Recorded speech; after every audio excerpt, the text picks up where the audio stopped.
Hello and welcome to the channel. As always, like the video, and if you enjoyed the story, leave a comment on if you would want more.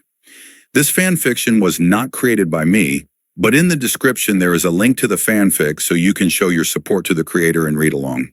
Without any more delay, let's dive into the story. Zeshi's Zetsumiai had been going through the same routine for months now. The loud beeping coming from the table next to her bed told her it was time to start the day. She knew it would be like all the others, but she got out of bed anyway. Zeshi dragged her feet into the bathroom and turned on the shower. She needed the cold ones in the morning to wake her up and for her body. Zeshi had always been the strongest. No one could challenge her before. Now, she had been beaten within an inch of her life more times than she could count in the last few months. She knew she was never in danger of dying. Well, except one time she thought she was going to. Zeshi had sparred against many in Nazarick, but the one time she went against Princess Oriole will forever haunt her. She had seen the princess plenty. Everyone in Nazarick and the Psycho Kingdom loved her. She was always so happy and energetic. She would light up when either of her mothers would be around, and that went twice as much for her father. However, Zeshi found out that, while she was sunny and happy and energetic, the princess was also as brutal as they came. By the time their sparring session had ended, and Zeshi is still half convinced she did die, Zeshi had a broken arm, broken leg, 11 broken ribs, a punctured lung, broken collarbone, broken jaw, 8 missing teeth, broken nose, and her left eye was swollen shut. Zeshi could never look at the princess the same ever again. She had no idea what she did to the girl, but she simply stayed as far away from her as possible. She didn't want to accidentally incur her wrath. She toweled off after leaving the shower and went to throw on her training gear. She grabbed her scythe from against the wall when she was finished and headed toward the cantina for breakfast. The food here was always the best thing Zeshi had ever eaten, and she said that every day. At first, those from Nazarick were cold to her, but they had warmed up to her over these few months. She is sure tales of her training had a lot to do with that. Whether they liked them because she got her ass kicked regularly or they saw she was growing, Zeshi didn't know. Zeshi did nod toward a few greeting her, then sat down to eat her breakfast and start her day. Today was training with Cocytus, like it was every day. There was only one other in Nazarick who could train Zeshi with a scythe, and she hadn't been deemed worthy of such an honor. She honestly wasn't sure if they ever would. She had never even landed a hit on Cocytus. Why would she think herself worthy to be trained by her king? As soon as she stepped out of the cantina, she took off in a sprint. This is why Zeshi woke up so early every morning.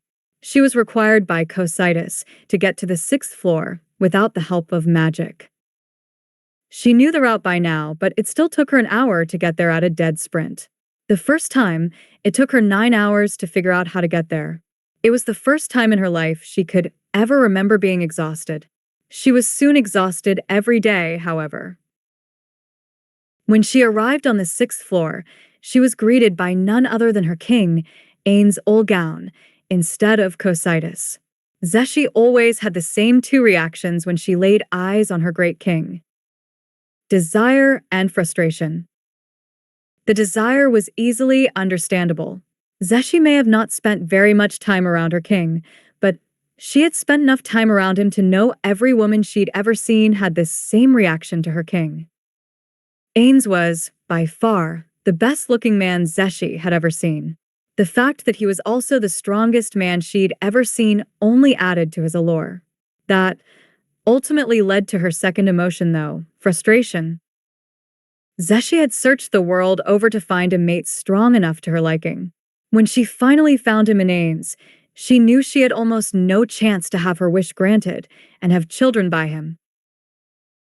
While it frustrated Zeshi that she has little to no hope, she understands his reasoning and, quite frankly, can't argue with it.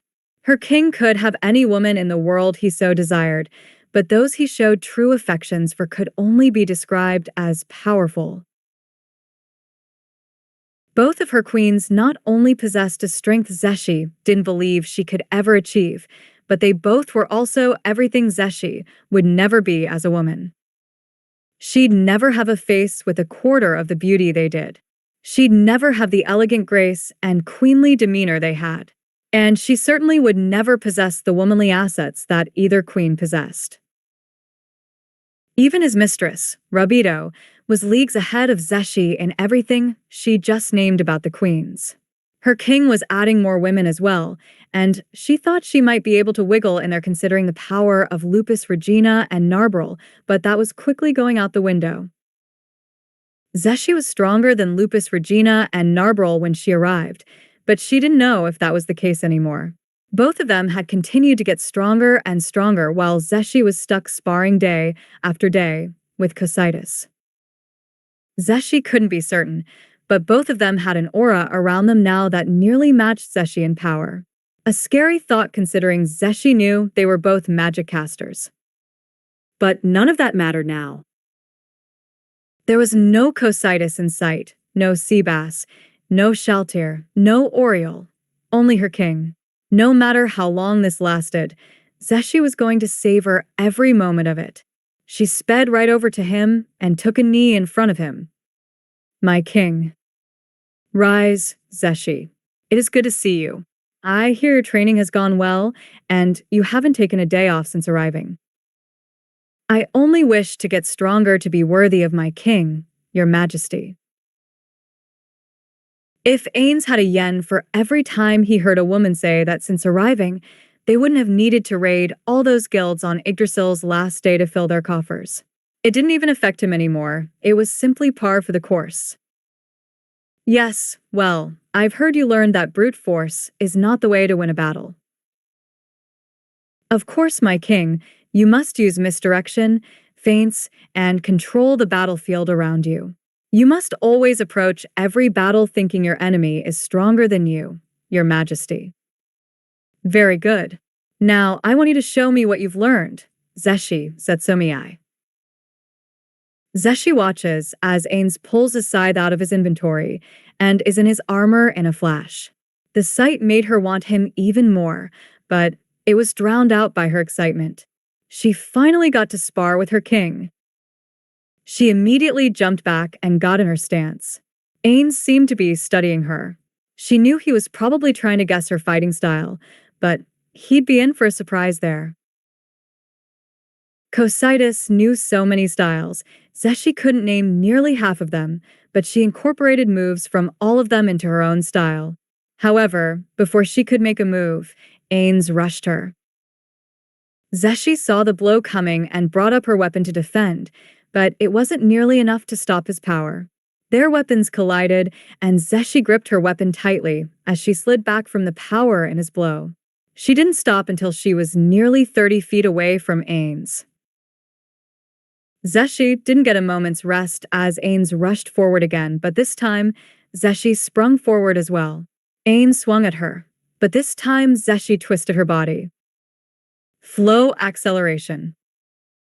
Zeshi spun right over the oncoming blade of Ainz. The moment she landed, she saw his weapon coming back at her before she could attack, but she expected this. The split second before their weapons connected, she used her next skill. Fortress. Their weapons connected, and this time Zeshi held her ground against Ainz. Their weapons were locked instead of her succumbing to the power of his blow. Zeshi didn't count this as a win. It was just another step in her attack. Severing strike. Zeshi ducked and spun while bringing her scythe around. She directed it right at Ainz's neck. Ainz got his scythe around in time to meet the blow. Zeshi nearly grinned seeing Ainz unable to push her attack away at first. When the power of her martial art wore off, Ainz pushed her weapon up and attacked her himself. This was also expected by Zeshi, and she was glad to see her strategy paying off. As soon as their scythes connected, Zeshi made her next move. Astérisque instant compté astérisque. Her scythe bounced off Ainz and immediately was redirected toward his ribs. Ainz was fast enough to see it coming and blocked it. However, Zeshi's scythe bounced off again and was directed at his thigh. Ainz brought his scythe down to block it, but to his surprise, It didn't work. It didn't impact his leg, but traveled up his scythe just inches from being blocked. Ainz had to duck and spin around to avoid the blow. And although his weapon wasn't in a good position to attack, that didn't mean Ainz couldn't. He brought his right foot up as he spun, and it connected with Zeshi's stomach with a thud. Zeshi never saw the kick coming, to focused on her finally landing a strike on someone from Nazarick, and her king no less. Zeshi went flying back and didn't stop this time until she was in the wall. She hit the ground, heaving to get her breath back as all the air left her lungs from the impact of his kick, a little blood coming from the corners of her mouth. She struggled to her feet, but made it up quicker than she thought she would. Very good, Zeshi. You really have grown, but you forgot that you have more weapons at your disposal than your martial arts and weapon. Now, Ainz got in his own stance. Give me everything you got, Zeshi's at Sumiai. She was still recovering from that kick, but Zeshi had never smiled so genuinely in her entire life at that. She got back in her own stance, and they both sprung forward for the next round. They both raised their scythes, but Ainz was thrown off by Zeshi. She swung down a good 15 feet in front of him, and her scythe impacted the ground. Ainz looked down, thinking the ground would erupt in front of him as some sort of attack, but saw nothing.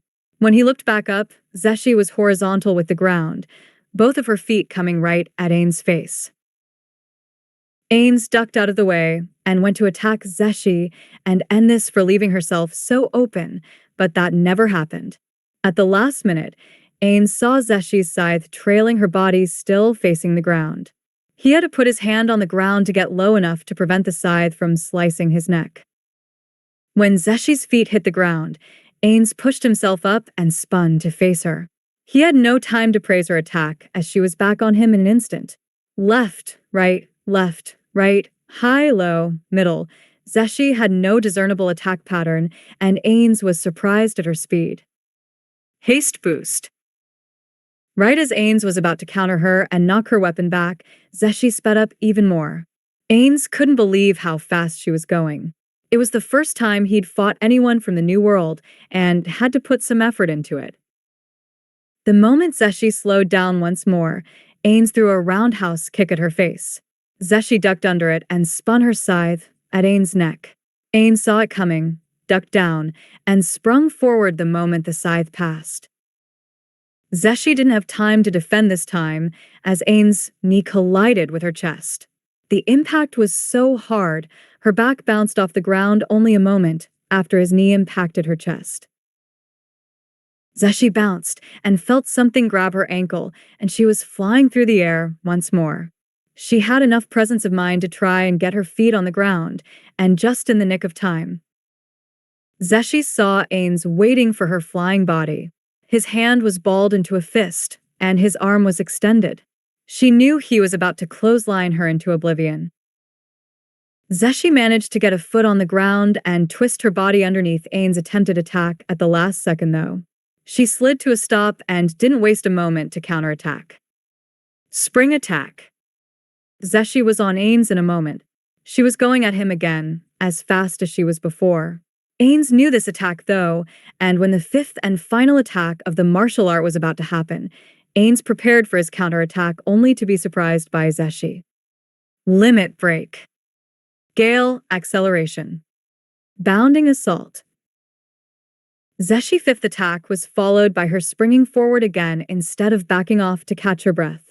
This attack Ainz had never seen. The pattern in which she attacked was similar to spring attack, but the blows were more powerful.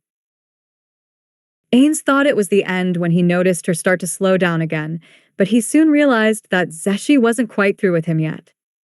Full throttle. Rapid Blitz. Ainz was amazed at her speed.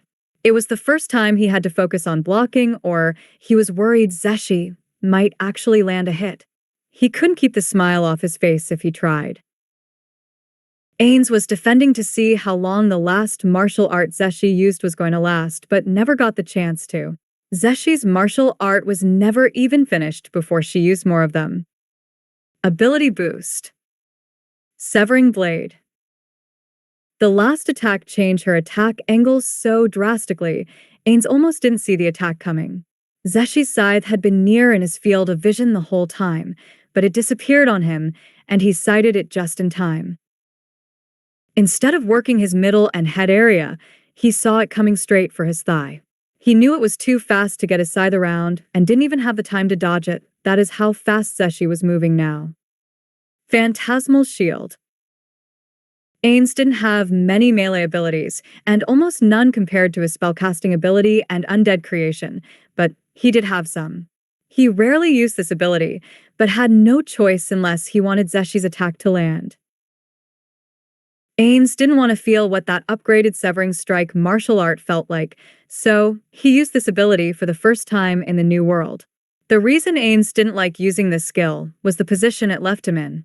He had no choice but to attack immediately after that skill was used, or he was left vulnerable. Negative Strike. Zeshi watched, and the smile on her face died. She should have known she wouldn't have been able to break through her king's defenses, but she thought she had him this time. A misty wall of wailing faces appeared right where her scythe was going to impact her king's legs. The tip of her scythe bounced off the phantasmal wall, and it left her in quite a vulnerable position. The force of her weapon bouncing off the wall sent it straight up in the air. When the wall cleared, Zeshi was holding her scythe above her head. It was slightly off to her right side, but she needed to hold on to the bottom with 2 hands to prevent it from flying out of her grasp. Ainz was in almost the same exact position as her with his scythe in both hands over his head. Zeshi realized he was about to attack, and it left her with only one option. She needs to attack with everything she had, or this fight would be over. She had no other way to defend against Ainz's incoming attack other than to attack herself. Both of them brought their scythes toward each other. Titan Strike. Zeshi and Ainz's scythe connect, and the impact was severe. A wave of force exploded from in between them as their weapons came together. It left a small crater in the earth on the 6th floor, and both combatants came flying out of the dust cloud. Ainz slid across the arena, with his feet digging in the dirt to slow him down. He came to a stop after that incredible impact and looked behind him. He ended up stopping just a little over a foot from the arena wall. Zeshi, on the other hand, flew toward the wall with no way to slow herself down. She was folded in half like a chair, and the impact when she hit the arena wall was felt by her whole body immediately. Her back hit the wall, and she heard several things break before anything else. Then the back of her head slammed into the wall, and her vision started to go black. After that, not only did all the air leave her body, but she threw up a good-sized puddle of blood as well. As if she wasn't already destroyed enough, she knew her jaw and both of her arms were broken as well. When she finally fell to the ground in a heap, she is pretty sure one of her broken ribs punctured her lung. Zeshi could barely breathe. Her vision was going black, and she was on the verge of passing out from the pain, but she tried planting her scythe in the ground and standing up regardless. She tried and she failed. She collapsed back to the ground but did manage to stay conscious.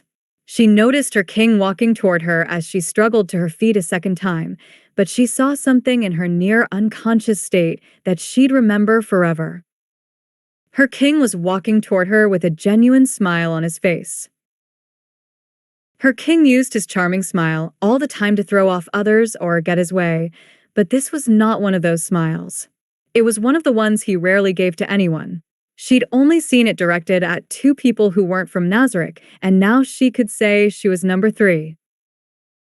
Ainz walked towards Zeshi and quick changed out of his armor while putting his scythe back in his inventory.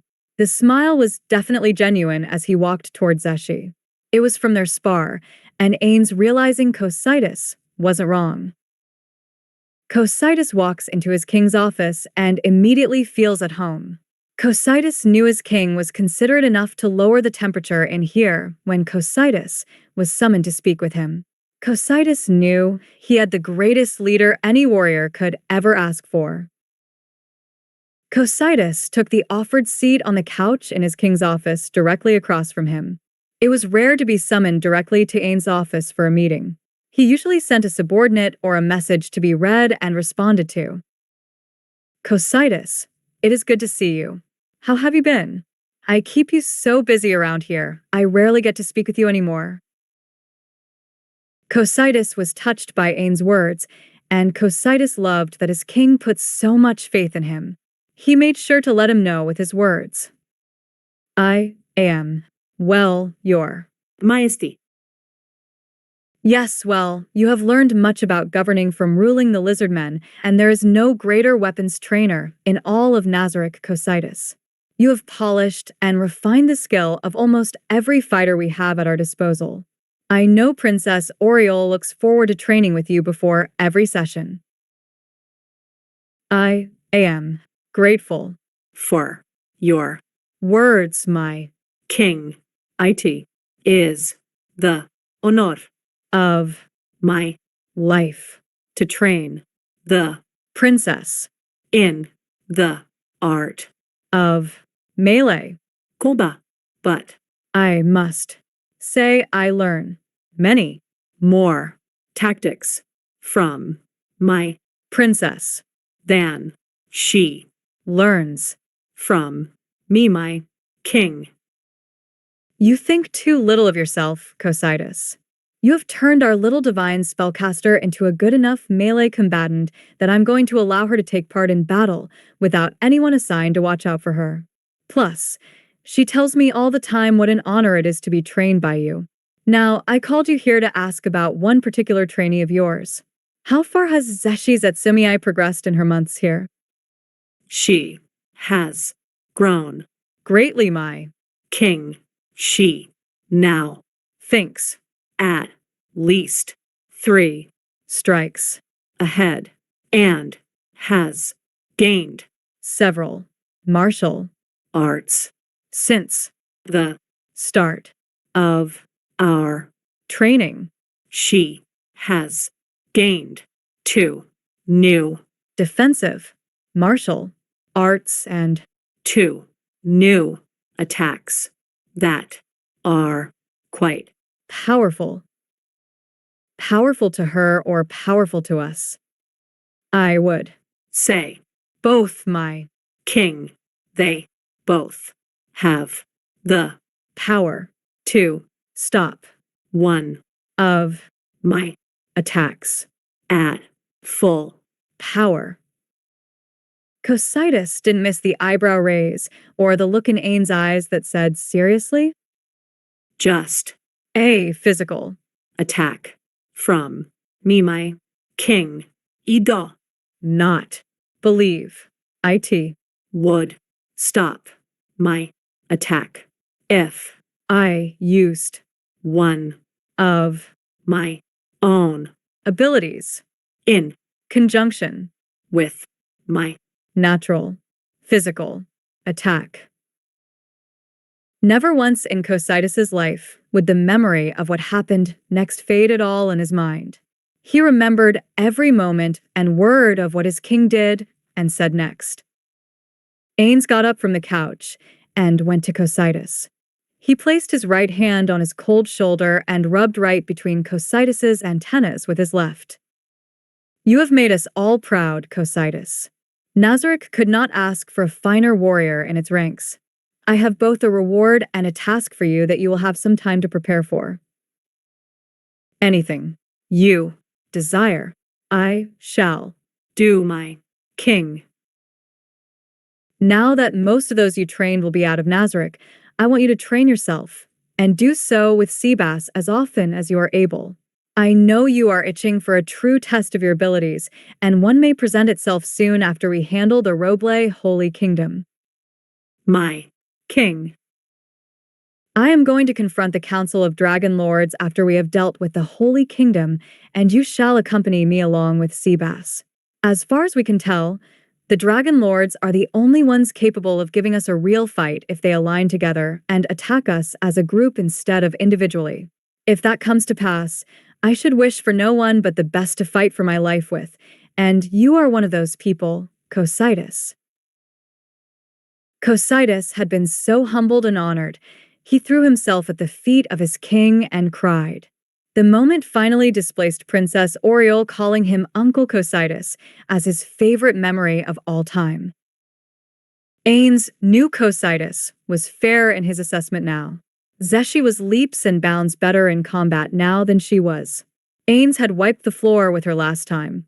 This time, he started off at the same power he did in the tunnel, but had to increase the power in which he fought to defend against Zeshi. If he hadn't gone nearly all out, she might have landed a blow on him. She would have had no chance of actually defeating him, but considering their level difference, it was quite the accomplishment. Zeshi had managed to get to her feet by the time Ainz made it to her, but she looked absolutely terrible. Ainz knew she'd survive, but he did feel a little bad. He didn't mean to rough her up that much. Ainz decided she deserved something as a reward. He knew what every woman usually asked for as a reward, and it almost always involved him. He knew he'd have to seriously tone it down, but he had an idea. Ainz put a hand on her upper back to steady her, slides his other arm under her knees, and picks her up bridal style. He didn't carry her anywhere, just sat down on the ground and put her in his lap. Zeshi immediately wanted to wrap her arms around her king, but they were both broken, and she couldn't move them at the moment. She just rolled into him and buried her head in his chest while Ainz reached with his free hand into his inventory. Ainz grabbed a high-tier healing potion from his inventory and fed it to Zeshi himself. The effects were immediate, and even if they weren't, Ainz could tell they took effect. Zeshi's arms immediately went around him as much as they could when she finished drinking the potion down. Ainz chuckled as she wrapped him up, buried her head into him, and took a big sniff. He had no idea why women insisted on smelling him, but it happened way more often than he thought it should.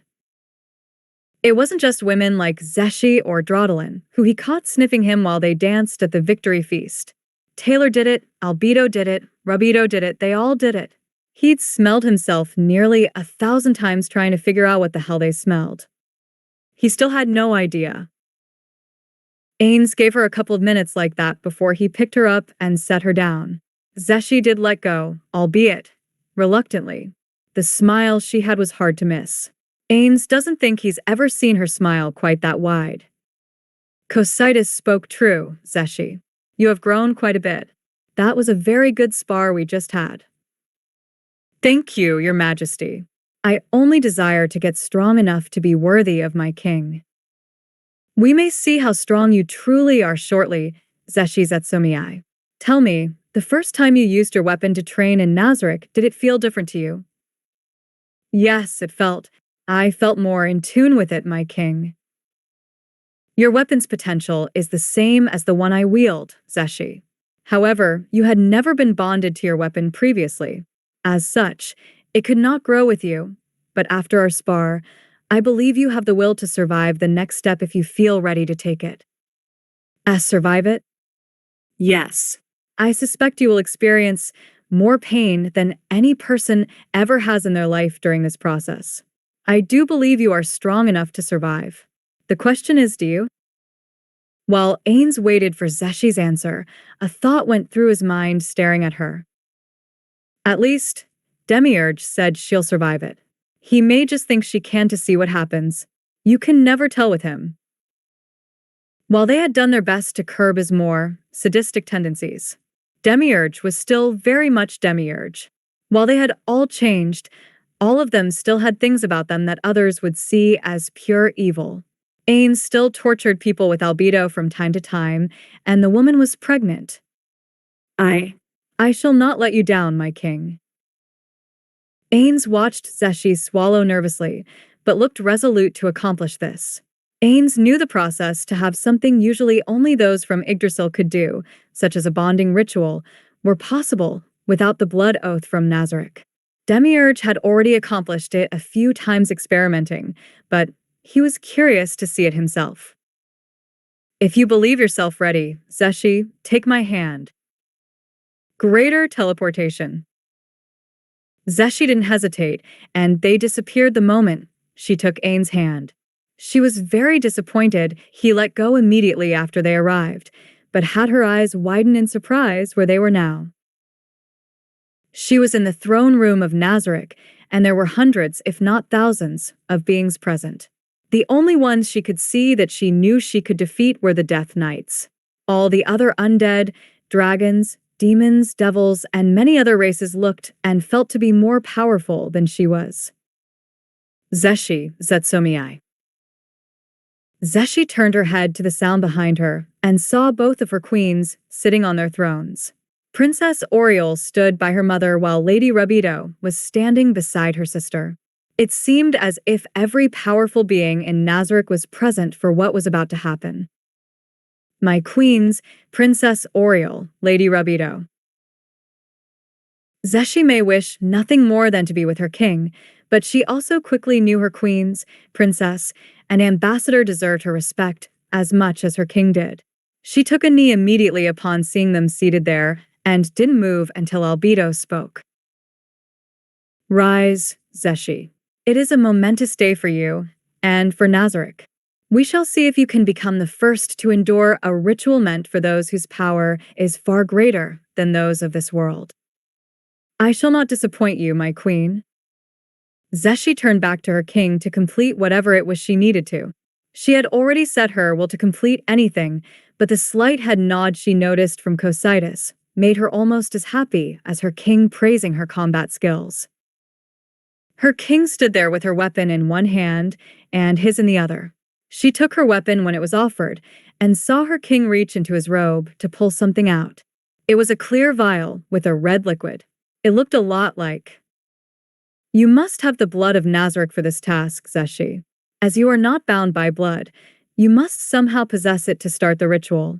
So, Zeshi Zetsumiai, do you have the strength to endure drinking my blood? Zeshi reached for it the second Ainz popped the top off. She drank it down quickly, and it was hard to describe how it tasted. Strange would probably be the best word. Sweet at first, then bitter and salty. One last taste of sweet before something, metallic maybe. It wasn't horrible, but it didn't taste good. Now, Zeshi, the true test of your will. Do you see the orbs on my scythe? Look into them. Zeshi drew her head closer and looked inside one of them. There were 7 on her king's weapon. She looked to one in the middle as she wasn't nearly as tall as her king. They all looked the same except the top one anyway. She didn't notice anything at first. It just looked to be a green globe to her with wisps of white. It wasn't until she noticed the wisps were moving that she saw it. Faces twisted in agony swimming through the green liquid. They all looked to be screaming out in horror, and it made her flinch back and look at Ainz. The smirk on his face was unnerving to Zeshi.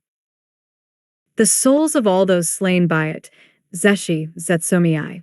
Soon, you shall hear what I hear, them begging to be set free. You shall be their salvation and their damnation, Zeshi Zetsumiai. The way Ainz said that made Zeshi's skin crawl. She could only imagine what he meant by that, but she would do anything to get stronger. I shall be whatever you need me to be, my king.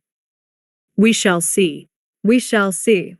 This is the first time Zeshi could honestly say her king looked evil, and she didn't know what to think of that. Now, you shall take hold of my weapon and use your body as the conduit to pass the souls from the globe atop my scythe into your own weapon. Can you endure the agony and pain of tens of thousands to get stronger, Zeshi? Anything for you, my king. Ainz thought he had the evil king speech going pretty well, but he was thrown for a minute by how quickly Zeshi answered. The girl looked determined as hell. He was hoping for a little fear. He must be being too nice to everyone around him. He'd have to slaughter a city or something soon to get his reputation back. When he held out his scythe, she reached for it immediately, and that evil smirk came back. Ashrin had been the only one to touch his weapon and endure it, not from Nazarick. Ainz had a good idea why she didn't turn to dust like the guy in town who grabbed it. It is why he rarely pulled it out anymore. As soon as she grabbed it, Ainz let go. Zeshi's reaction was immediate. She gasped in pain, her eyes rolled into her head, and she went down to one knee. Ainz thought she was enduring it pretty well until the souls started transferring. When the globe started to drain, a white mist latched onto Zeshi's hand holding his weapon and started moving down her arm. It had only reached her shoulder when Zeshi's pain-filled scream ripped through the throne room. By the time it had passed to her other shoulder, her pain and screams had amplified. Blood was leaking from her nose, and it was starting to come out of her ears as well. When they finally encompassed her other hand and started transferring to the other weapon, Zeshi's eyes had filled with blood, and it was starting to come out both corners of her mouth. Everyone could tell the process was killing her, but each was impressed in their own way. While Zeshi's screams had intensified, she managed to stand herself back up while enduring the transfer. The process was nearly complete when blood started leaking out of her body from all over. Everyone could see it seeping through her torn-up training gear. It was coming from her ribs, her shoulders, her neck, and even the top of her head. There were no cuts, just blood leaking from her pores. Zeshi let out one last pain-filled scream and collapsed when the transfer ended. Ainz was close enough to catch her before she landed face-first on the floor. She still had hold of both weapons, so he grabbed them and handed them off. He was glad to see her weapon now had the same black twisted wood snath that is did along with 4 soul orbs instead of the 3 it previously had. It means it worked, and he could tell she was breathing, even if she was passed out. She endured her pain better than we hoped, Taylar said as she rose from her throne. Now all in Nazarick have bore witness to Zeshi's resolve to aid Nazarick. You are all dismissed. We shall let her rest for now. Everyone bowed and left the throne room while Ainz picked up Zeshi bridal style. He looked over at his queens, and they gave him the nod with their stupid smirks. He knew they wanted to say this would be Zeshi's favorite reward, but luckily she was unconscious, so Ainz teleported to her room using his ring and set her on the bed. There was no potion he could give her to recover from this. She'd have to do it naturally. He was surprised by her will when she managed to crack one eye open. He wasn't surprised by what she said. Did I do it? You sure did. I'm very proud of you, Zeshi. You must recover from this naturally. You are to rest for the next 3 days without training. You have moved on to the next step, and I will have a task for you soon enough. Until then, enjoy your time and relax. You have certainly earned it. Thank you, my King. Zeshi never learned if it was true, but she swears her king kissed her on the top of her head right before she passed out that day. She didn't need to learn if it was true or not. To her, that is always how she would remember it. After Ainz dropped that kiss on her head, he teleported out of her room and back outside his. Lumiere opened the door for him, and he entered into quite the sight. Narbril and Lupus Regina were sitting on the love seat drinking tea, talking with each other. Oriole was sitting on the end of the couch. She was turned sideways and was braiding Rabido's hair. Rabido was sitting in the middle turned so Oriole could do what she was doing while she was facing Taylar and having, apparently, a very happy conversation. Taylar was laughing and giggling with Rabido on the other end of the couch, and then there was Albedo.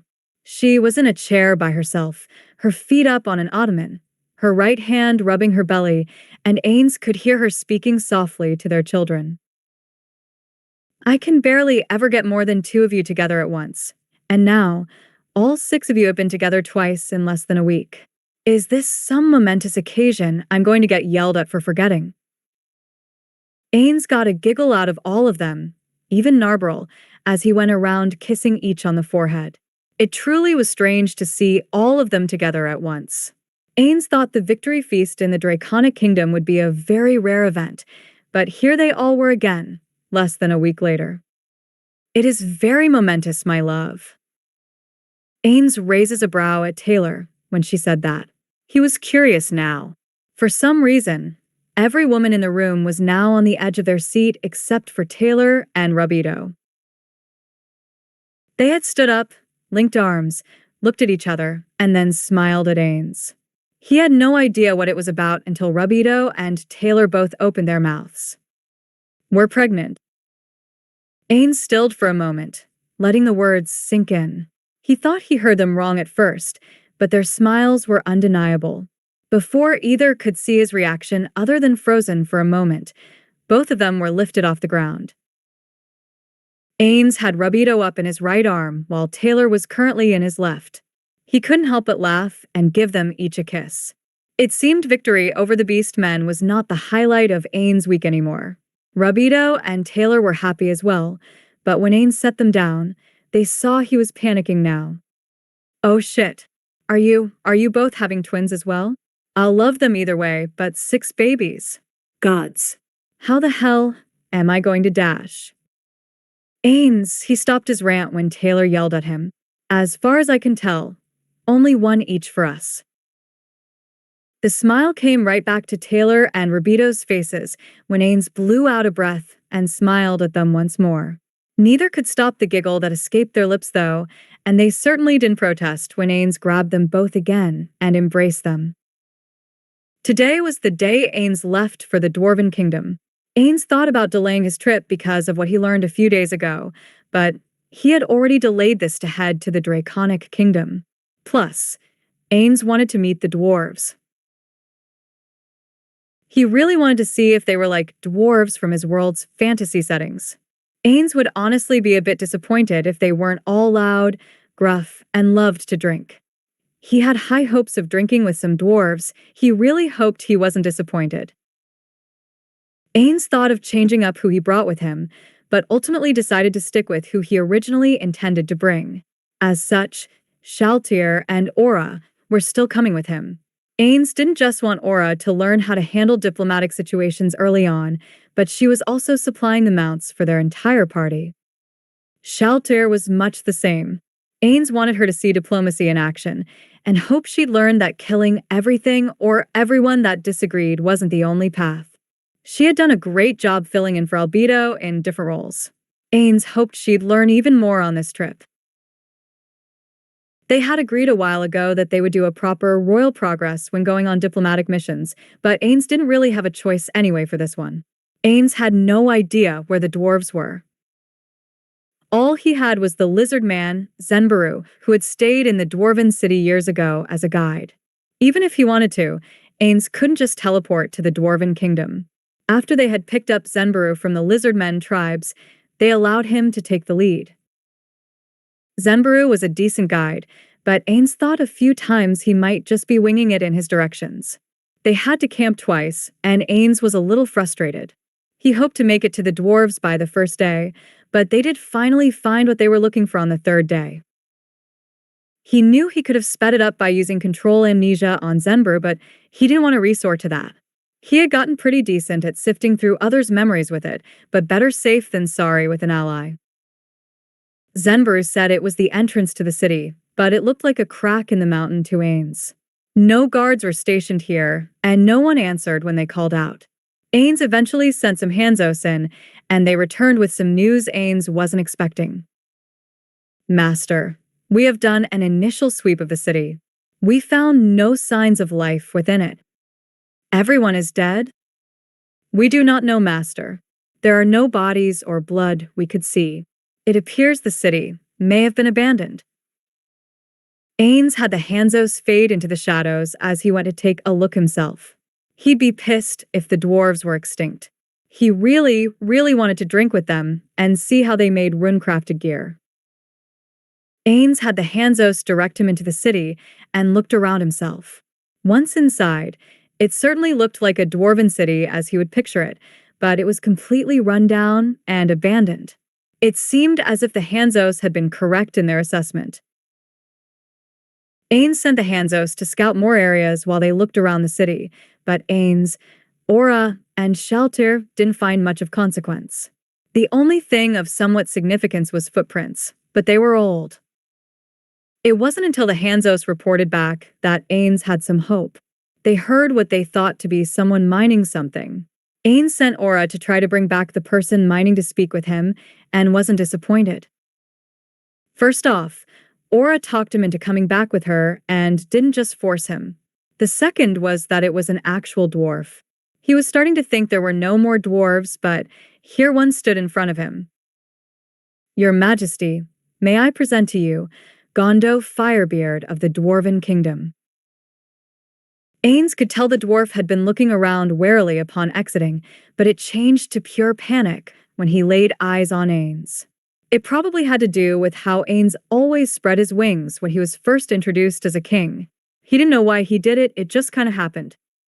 A monster. You didn't say your king was a monster. Watch your mouth, you filthy fuck dash. Shaltir. She stopped her rant quickly. I am not a monster. Gondo Firebeard. Ainz had to stop himself from laughing at the stereotypical dwarven name. I am exalted king, Ainz Olgown of the Psycho Kingdom. I was guided her by Zenbaru, a lizard man who stayed here 5 years ago, in hopes of speaking with the leaders of the city. Yes, the fellow with the big arm the young dark elf was speaking about. I apologizes for my reaction, Your Majesty. It is Your Majesty, correct? Gondo kept going once Ainz nodded. I apologize for my reaction, Your Majesty. I thought young Aura's king was also a dark elf. Is the Psycho Kingdom not a kingdom of dark elves? It is not, Gondo Firebeard. The Psycho Kingdom is a kingdom of many races, humans, elves, goblins, lizardmen, rabbit folk, toadmen, undead, and many more, who recognize myself and my queens as their rulers. I was hoping to come and talk to the dwarves to form an alliance. Could you tell me why this city was abandoned? Ainz figured the dwarf would be a little cautious to tell him much about what happened here since he knew nothing about Ainz, but that was misplaced thoughts. The dwarf didn't hesitate to answer Ainz's question. 3 years ago, the city was abandoned and all the dwarves moved to the capital of Fiogera because we saw Quagoa getting too close to the city, Fiorezo. We did not want our cities to be taken down piece by the Quagoa. Everyone rallied to our current capital until our army is big enough to come and take back the cities we abandoned. Ainz absorbed that information as he stared at the dwarf. He had never heard of the Quagoa before, but it sounded like they were the natural enemy of the dwarves. That was definitely a different aspect of dwarves he didn't see coming. As far as Ainz knew, dwarves only had a natural rivalry with elves. That did make sense to him. You couldn't get 2 more different races of people, so their natural rivalry made sense. Elves were tall, slim, graceful, dexterous, and usually lived in the forest or anywhere above ground. Dwarves, on the other hand, were short, stocky, loud, brash, and loved to drink. Plus, they all, pretty much, exclusively lived inside of mountains. I see. So these Quagoa are the main enemies to the dwarves in this mountain? Do the dwarves of the Azurlija Mountains not think of elves as their natural enemies? We do not, Your Majesty. I hear the Elf King is not a good man, but we have no reason to dislike the elves. They stick to their forests, and we dwarves have our mountains. That is good to hear, Gondo. Dwarves and elves are natural enemies where we come from. Could I hire your services to lead us to the dwarven capital? I wish to discuss terms of an alliance with your leaders, and Zenbaru was only aware of this dwarven city. I will fairly compensate you, and perhaps we can speak more of your culture. There are many things I wish to hear about the dwarves of the Azurlija Mountains. Is that what you truly wish to do, Your Majesty? You simply wish to speak on terms of an alliance with the dwarves. Yes, I would like to discuss the terms I wish to put forth. Perhaps I could help you deal with your Quagoa problem. That would be good starting ground. However, I would like to discuss that with those in a position of leadership amongst the dwarves. I am assuming you do not hold such a position, Gondo Firebeard. It is as you say, Your Majesty. I can lead you to Fiogera. I know the underground route the best, but I'm sure I can lead you on the surface if you prefer, Your Majesty. The surface would be best. If we are successful in forming an alliance, I will know what path needs moved for a road to be put down to Fiogera. If you don't mind, I'd like to talk on the way. There are many things about the dwarves that intrigue me, and I hope you'll indulge my curiosity, Gondo. I was hoping you could tell me about the runesmithing dwarves are known for. What could you want to know about runes? I've seen rune-crafted gear in the Arwinter market before, but there wasn't much of it. After getting an explanation on the difference between enchanted items and rune-crafted items from the merchant selling them, I wondered why there were so little rune-crafted items for sale.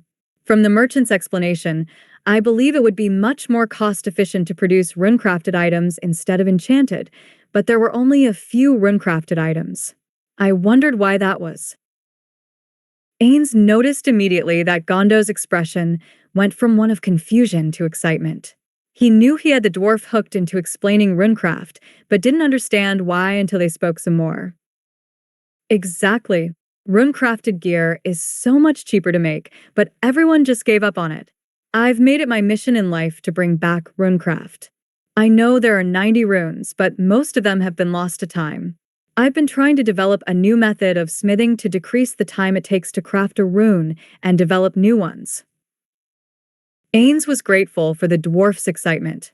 He realized if he only knew a few, he might get him even farther on his side if he drew a few he knew to see if the dwarf recognized them. That sounds like a good goal to achieve, Gondo.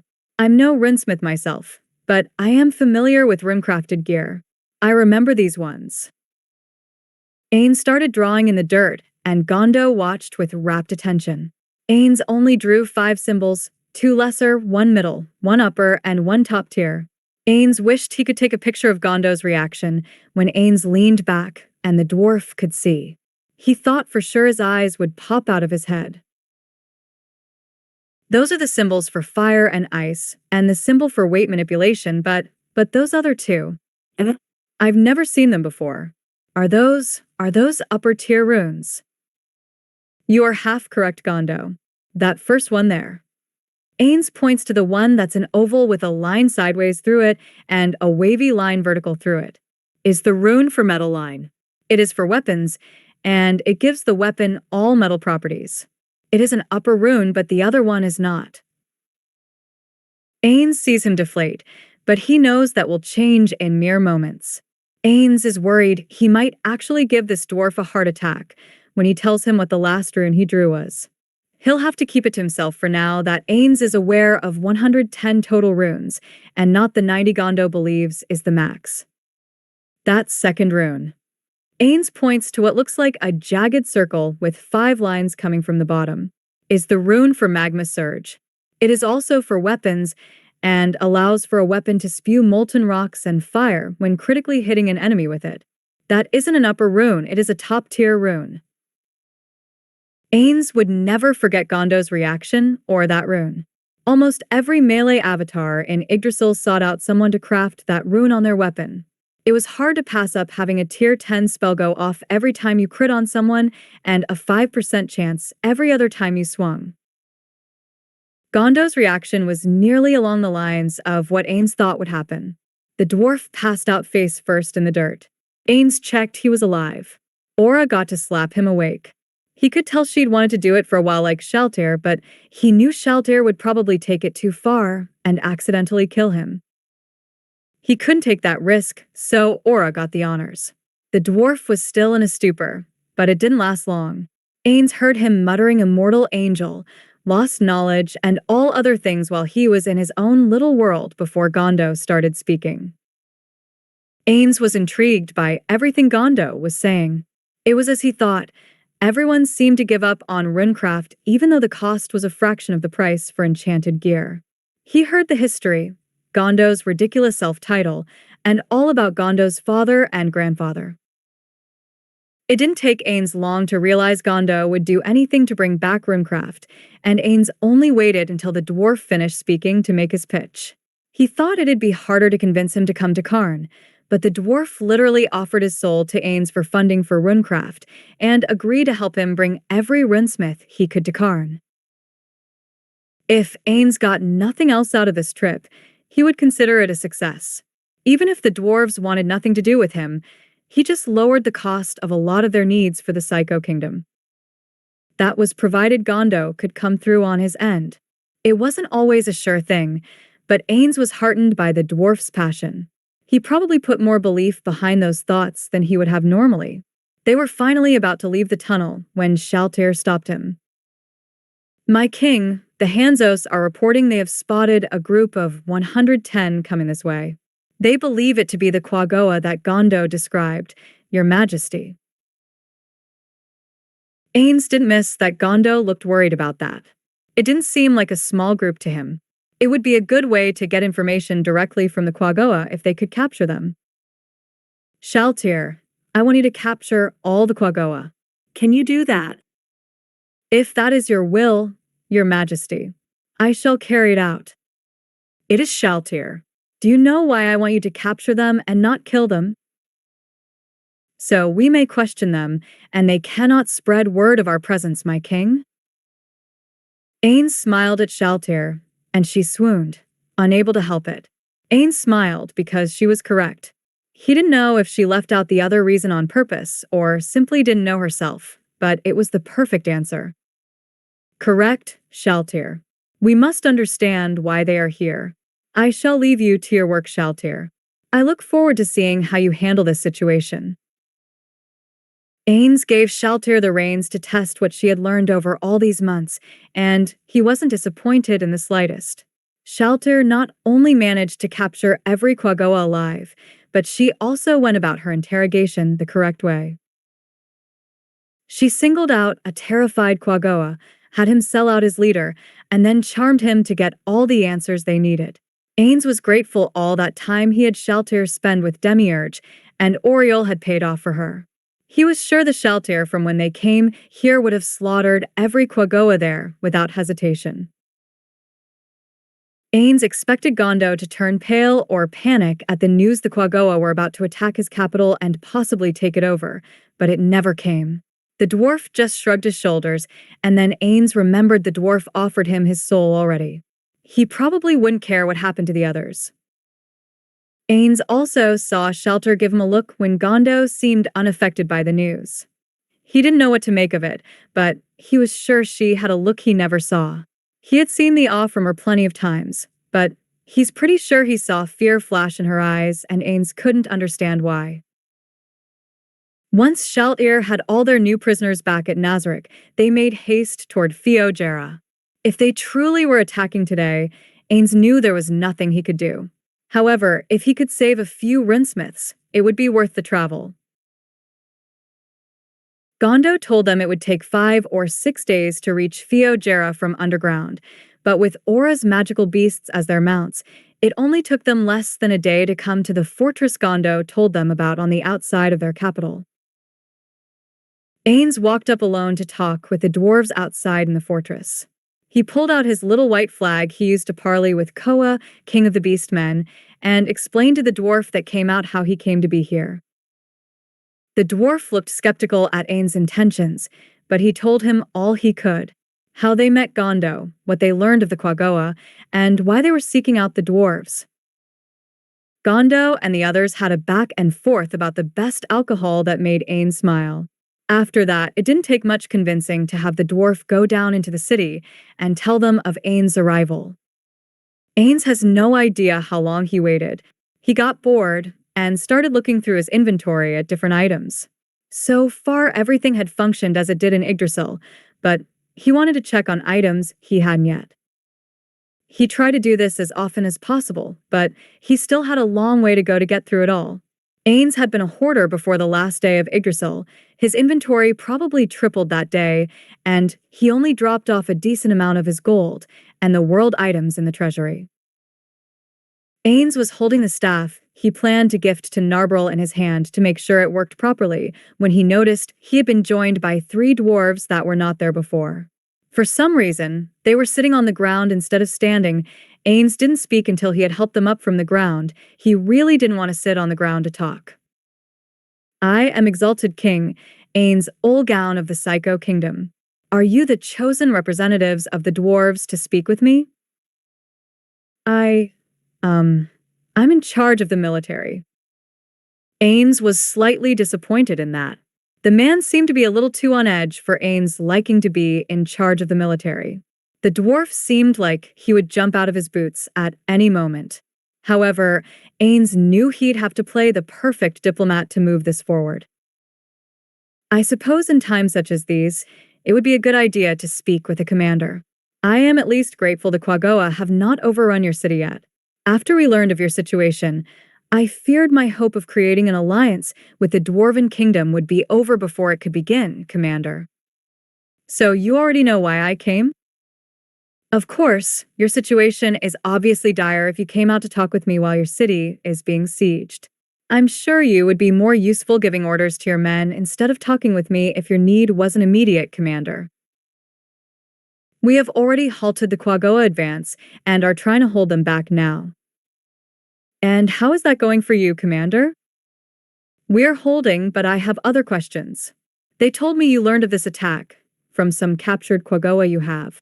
Can you produce any evidence this is how you learned of the Quagoa's intentions?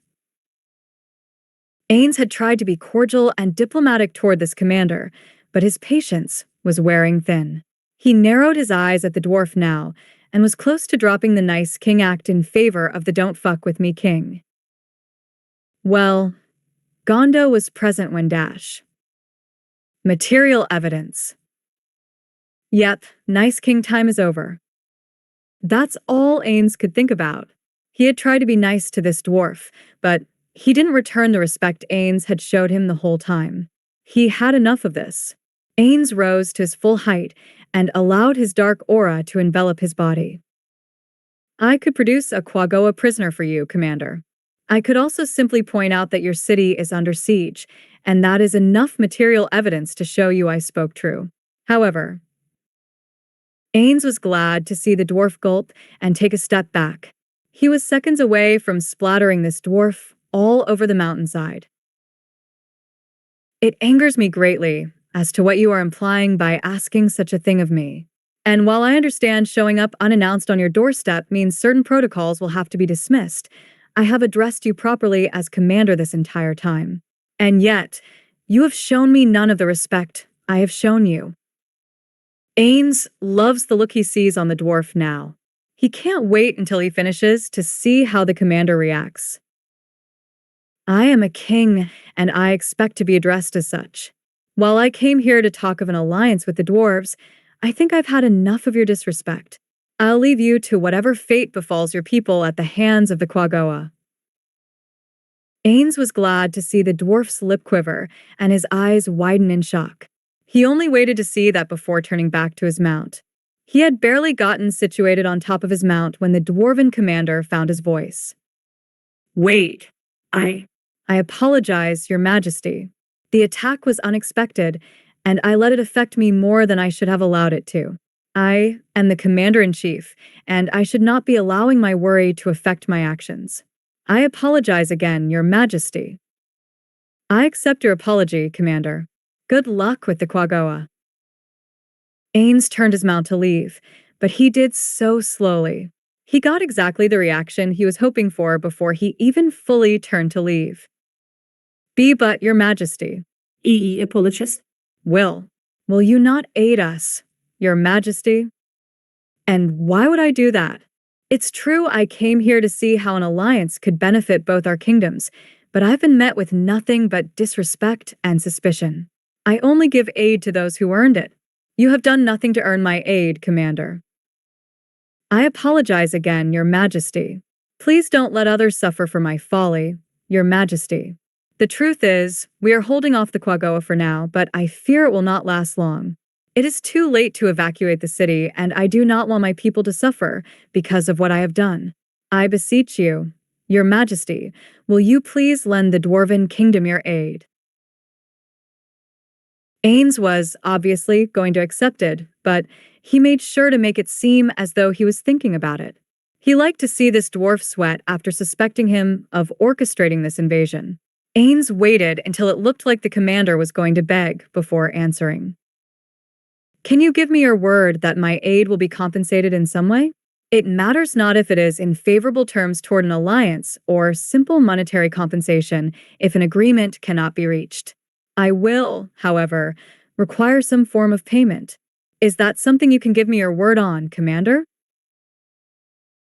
The commander's joy at Ainz' words may have been short-lived on his face, but the way he replied to Ainz let him know the dwarf's joy hadn't left him even if it was no longer on his face. I can, Your Majesty. I am on a reagent council. I can promise you compensation in some form, no matter what, Your Majesty. Very well, Commander. I shall trust in your word and lend you my kingdom's strength to repel the Quagoa invasion force. I'm sure your people will feel ill at ease around the undead I command, so I will leave them here and bring Shaltir, Aura, Gondo, and Zenbaru to accompany myself. Is that acceptable? Ainz already knew it was the right thing to say before he saw the relief on the commander's face. He had enough knowledge to know that people needed time to adjust to using undead as security or labor. He'd be able to sell that soon enough. There was no need to worry the dwarves more than they already were. It is, Your Majesty. I shall lead you down if you are ready, Your Majesty. We are. Please lead the way, Commander. The moment they started walking toward the capital, Ainz sent a message to Oriol. He was going to use some Death Knights, Aura, or Shaltir to deal with the Quagoa, but he thought that would be a waste. His created undead couldn't get any stronger than they were when they had been created. Although he and Demiurge were making strides in that department. Aura and Shaltir were both level 100, so the experience would be lost unless he had them wear an item like Avarice and Generosity. Taylar still had that world item though, and he didn't want to bother her. That is when Ainz realized this would be a perfect moment for someone else. Not only would she benefit from the experience gain, but Ainz needed her to start killing things so they could move their plans forward with her. When they made it to the gate the Quagoa were attacking, Ainz only had to wait a moment before a gate opened next to him, and his champion of the day was kneeling before him. Zeshi had taken a knee immediately upon exiting the gate for her king. Zeshi had been over the moon happy for days now after completing her bonding ritual. Not only did those from Nazarick now treat her with the respect they showed the others from Nazarick, but she had been gifted, by far, the greatest armor she would ever wear. She knew she wasn't the only one with this armor, but hers was slightly different from Lena's. While they were identical colors and design, Zeshi didn't have the patches of exposed skin as Lena's did, and her enchantments were different since Zeshi was already much stronger than Lena's. Zeshi had been waiting for her king to give her her first mission. When Oriol had appeared in front of her as she was leaving the cantina from lunch, she had been nervous at first. Oriol and Zeshi's only true interaction had not ended well for Zeshi. However, the princess only wished to tell her the king asked for her skills. Zeshi couldn't accept fast enough and was stepping through a gate to lay eyes on her great king just moments later. My king. Zeshi's reverence did not affect Ainz anymore. Almost everyone spoke to him in such a way nowadays. I have come as commanded. How may I be of service to you, Your Majesty? Zeshi, thank you for coming. I have need of your combat skills, but your purpose here is for another reason. An invasion force of Quagoa have begun assaulting the gate of the city.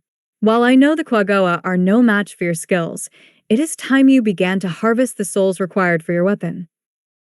I am at your disposal for anything you require, my king. After all this time, Ainz was used to the innuendo of just about every woman around him. He did wonder if this is just the way women were since it happened about every time Ainz talked to a female, or it only happened to him. He'd have to figure that out one of these days. I shall prevent them from entering the city with my fear aura while the gate is raised. Once it is opened, I want you to slaughter the Quagoa outside the gate and inside the fortress.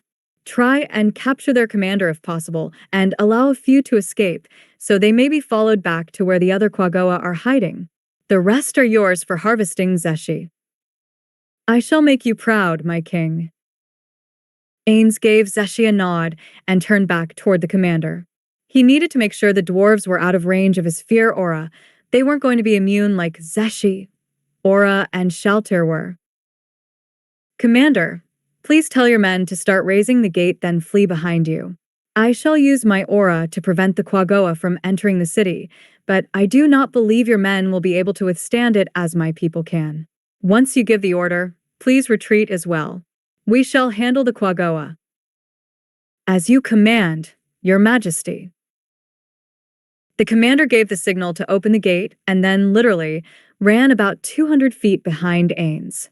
He didn't suppress his chuckle at his actions.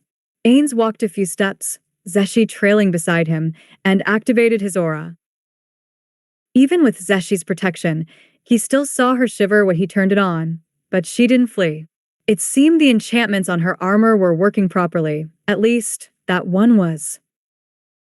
When they stood in the gate, Ainz was met with the sight of thousands of Quagoa backed away from the gate in a semicircle around it. Some had fled to the bridge, but none had outright fled in terror. He was sure that wouldn't last long after Zeshi got started, but he wasn't done himself yet. Ainz realized early on that action was great, but saying something unforgettable beforehand made the moments of triumph for Nazarick more impactful.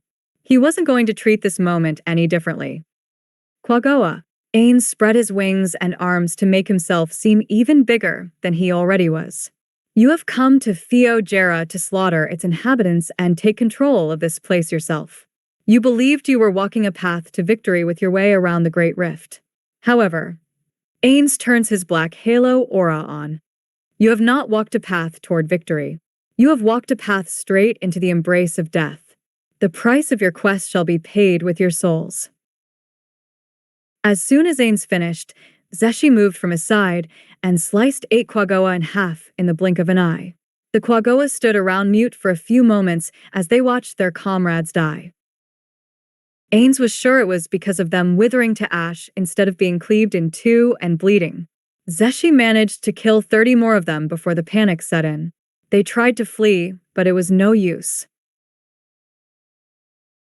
Ainz stayed at the entrance, with Shaltir and Aura moving up beside him so no Quagoa could make it into the city, as he watched Zeshi dispatch Quagoa by the hundreds. He was proud to see Zeshi not just wading through them mindlessly, either, even though they were incredibly weak compared to her. Zeshi had been slaughtering them, but she was doing it in a way that didn't allow many to flee her wrath and escape. When Ainz saw the Quagoa start trying to cut the cables on the bridge, he said nothing. Ainz couldn't rescue every person from Nazarick when he saw something might go wrong. He needed to let them grow and develop on their own. He was happy what he saw Zeshi do in the situation. It meant she knew her gear well. It looked as if she didn't notice at first, but right before the cable was cut, Ainz heard her say, Fly. When the bridge fell, Zeshi was floating in the air in the middle of the Great Rift. The Quagoa realized all they did was kill their own comrades, and all tried to flee. Zeshi flew over to the other side and continued her slaughter. It wasn't until a few minutes later when she returned from the fortress holding a red striped Quagoa by the throat that Ainz was sure she was done. He thought it might take her a little longer to kill that many thousands of Quagoa, but Zeshi was, apparently, very eager for this opportunity. He had Shaltir open a gate and send the Quagoa through to Nazarick. Ainz had Zeshi stay instead of return as well. Their plans involve her being Queen of the Elves, but they had only concentrated on combat training so far, so she would stand a chance against her. Father. She still needed diplomatic training and could watch with Aura and Shaltir while he negotiated with the dwarves. Also, if the dwarves needed Ainz to handle the other Quagoa, Zeshi could get even more souls to harvest. Zeshi certainly didn't complain, and he headed toward the council chambers with the commander shortly after Zeshi was through with her extermination mission. Ainz had grown used to the stares of others, but it had been some time since he faced this much scrutiny. Mothers were hiding their kids from him, and that hadn't happened since they took over Irantal. Now, children in Karn or Irantal regularly came up to Ainz knowing they might get a sweet treat. It was kind of creepy to think about luring kids to like him with desserts and candy, but it had the desired effect. The kids of his kingdom did not see him as some sort of monster. Gondo had left their group shortly after they started their trek to grab things from his home and gather the runesmiths for Ainz. Of course, the commander thought he was only going to his home to relax. The man didn't need to know what Gondo was doing. It wouldn't matter soon anyway. He was promised compensation, and Ainz knew exactly what compensation he wanted. They simply handed it to him on a platter. The commander had led them to a small room to wait for him to speak with the council for a moment. Ainz is sure it was huge by dwarven standards, but it was cramped with himself, Shaltir, Aura, Zeshi, and Zenbaru all inside with him. While they waited, Ainz made sure he looked presentable enough in his outfit and his cosmetic staff of Ainz' old gown. The real one rarely left its hiding place behind the wall in his office anymore. Ainz should have known better than to ask if he looked kingly enough to the others. Aura, Shaltir, and Zeshi all insisted he looked beautiful. Ainz was seriously contemplating making a law that stated no one could call him beautiful. It just felt awkward to him to be called such a thing. Luckily for Ainz, he didn't need to wait long to be shown into the council room. He brought everyone in the room with him. It would be pointless to teach them diplomacy if they were to stay behind and not witness the interaction with the council. Well, all except Zenbaru. He just wanted to make sure the lizard man was safe. Ainz wasn't worried about the dwarves being a threat to him, Shaltir, Aura, or Zeshi, but Zenbaru was weak. Ainz needed to keep an eye on him to make sure he made it back to his tribe in one piece. Announcing the arrival of His Majesty, exalted king of the Psycho Kingdom, Ainz Olgaun. Ainz saw the dwarven announcer off to the side and nodded to the man for his skills. Ainz has witnessed enough heralds in this new world to come to the conclusion that they must have a school for it or something. It seemed every herald in every kingdom he goes is very good at what they do. When Ainz finally took in the council, he was a little at a loss. He had asked Zenbaru if he knew any of the council, and now he felt bad for getting mad at the lizardman's description of them. Ainz now sees Zenbaru wasn't lying. It was nearly impossible to tell these dwarves apart. I am exalted king Ainz Olgaun of the Psycho Kingdom. Ainz had waited for them to introduce themselves as protocol dictated, but they all sat there frozen. It was only two of the dwarves who had any look on their face other than rigid uncomfortableness. The commander-in-chief looked comfortable enough with Ainz' presence, so that was a good sign. The other who didn't look completely shocked was a dwarf Ainz didn't know yet. The dwarf was obviously looking at Ainz with distrust, but Ainz could figure out a way to change the man's mind, he believes. It seemed that introducing himself again snapped the dwarves out of whatever daze they were in. We bid your majesty, exalted King Ainz Olgaun, welcome to the Dwarven Kingdom. We would offer you a seat to speak with us if you wish to sit. Your followers have seats set up right behind you, your majesty. Ainz nodded his head in acknowledgement of the dwarf. Ainz wasn't sure which one this was either, so he wasn't sure how to address him. Ainz sat down in his normal regal manner and witnessed one of the things that still puzzled him to this day. For some reason, even him sitting down made hearts form in the eyes of Aura, Shaltir, and Zeshi. He was sure he'd be trying to figure out why they had that reaction for the rest of his days if he dwelled on it too long. Thankfully, they went down the line and introduced themselves after Ainz took a seat. They started with the High Priest of Earth and went from there. They had many titles Ainz thought every dwarven city needed, but it was the last one that had him smiling. The Brewmaster. If Ainz got nothing out of this trip, he hoped more than anything he'd get to drink with a bunch of dwarves at least. It would certainly be the highlight of his diplomatic mission so far if he got that chance. Ainz hoped his thought on dwarves and their drinking held true in this new world.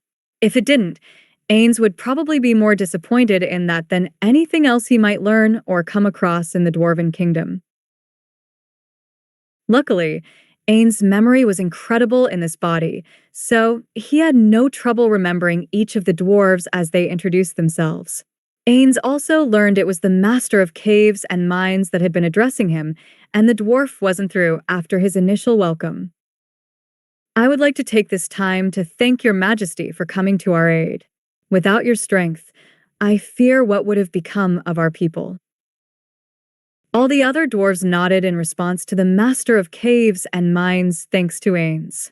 Ainz remembered they took turns leading the discussions, so it must be this dwarf's turn to do it. Ainz, of course, had a diplomatic answer to such a statement.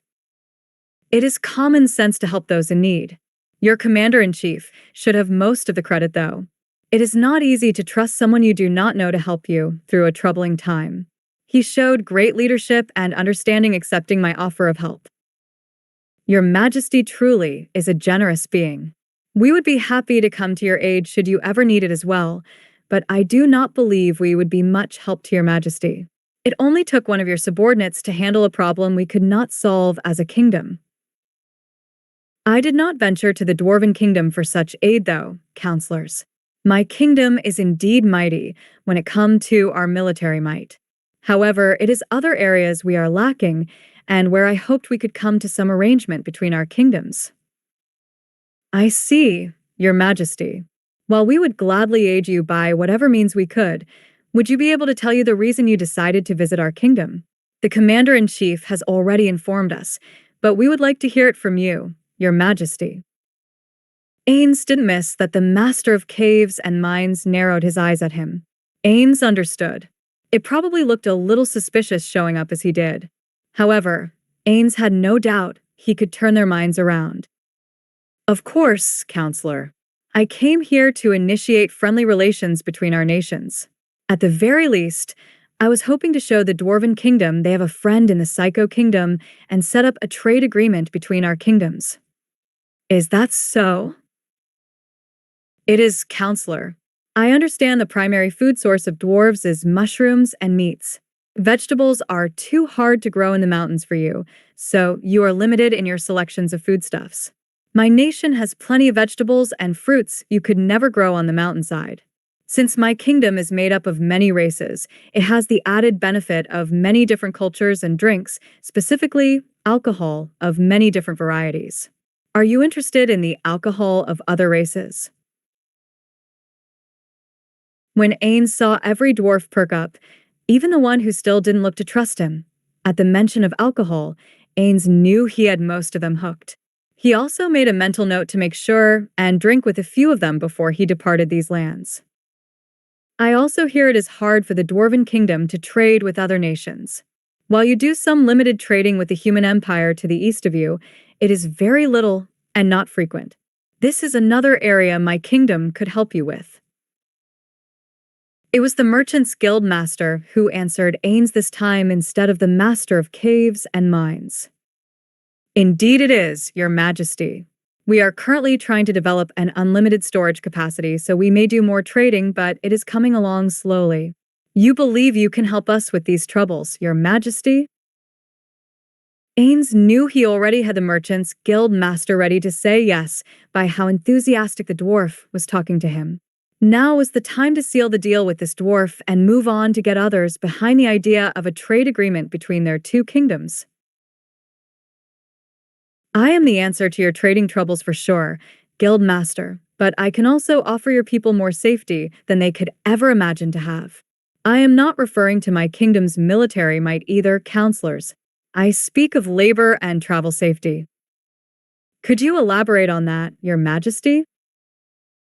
Not only was the Master of Caves and Mines now leaning in to hear what Ainz was going to say, but even the Master of Food Production was lending his voice to the discussion now. While it may still be dangerous for your people to transport trade goods to other nations, we can erase that danger by using other methods to transport your goods. While horses are adequate, most of the time, I propose we use other beasts of burden for such tasks to limit the danger to your people.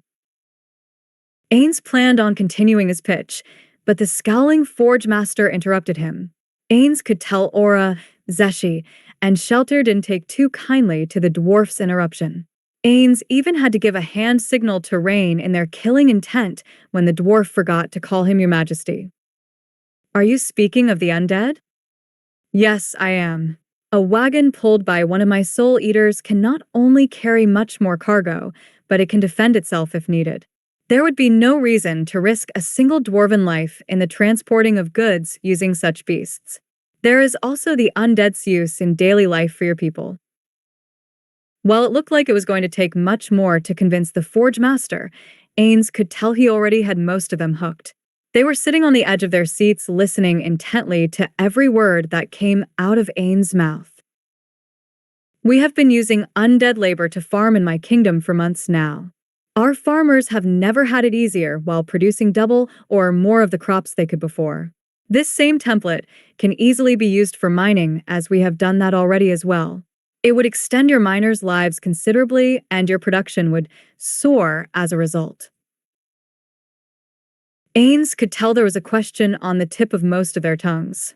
He knew it would be the big concern for most of them, but he had an answer for them ready to go before they could ask the question. Of course, I'm sure you think it will put your miners out of the job. However, while the skeletons can do the labor, they still need to be supervised and given orders. By using this method, you can still employ the same number of miners, but give each a unit of skeletons to oversee. This way, you may spread them out even further than they are, and mine more or than you ever have in your history. Ainz could tell by the looks on their faces he had them all. Well, all but one. The Forge Master was still scowling as hard as ever, but he was only one man on this council. He still continued to question Ainz. Is it not true that the undead hate the living? Under normal circumstances, you would be correct, Forge Master. However, undead created and controlled by me shall never have that problem. They will only attack when it is to defend themselves or those that command them. They cannot be given orders to harm others by anyone, even the one who holds their command rod. Ainz could tell the Forge Master wanted to question him further, but the Commander-in-Chief spoke before the Forge Master could. Would it be possible to purchase undead as a defensive force, Your Majesty? That question sent the Dwarven Council into a frenzy before Ainz could respond. Commander-in-Chief, it is too risky to rely on the military power of other nations to keep the peace. I am aware of that, but I do not need to see them in action to know they would be a great force against the Quagoa. If we could purchase even a handful of them from His Majesty, I believe we can fend off any Quagoa invasion. Don't you think it's more dangerous to have the hands of another nation around our throats, you fool? I told you, now isn't the time to talk about that sort of thing, Forge Master. The Forge Master and the Commander-in-Chief glared at each other. We'll leave it as that. Those words will be saved for when it's only us. This is not something we should be saying in front of His Majesty, who came all the way here from his kingdom. Forgive the scaff, Your Majesty. This conflict was caused by the attractive nature of Your Majesty's proposals, and we would be very grateful if you could permit it to pass unnoticed. Now, may I know what Your Majesty desires from this country? I feel that we have practically nothing to offer. Certainly not. First, I desire ores.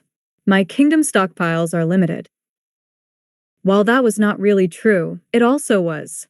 Nazarick has plenty of ores, and most of them these dwarves probably never even heard of.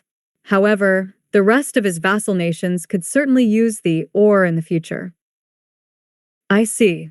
The Master of Caves and Mines started.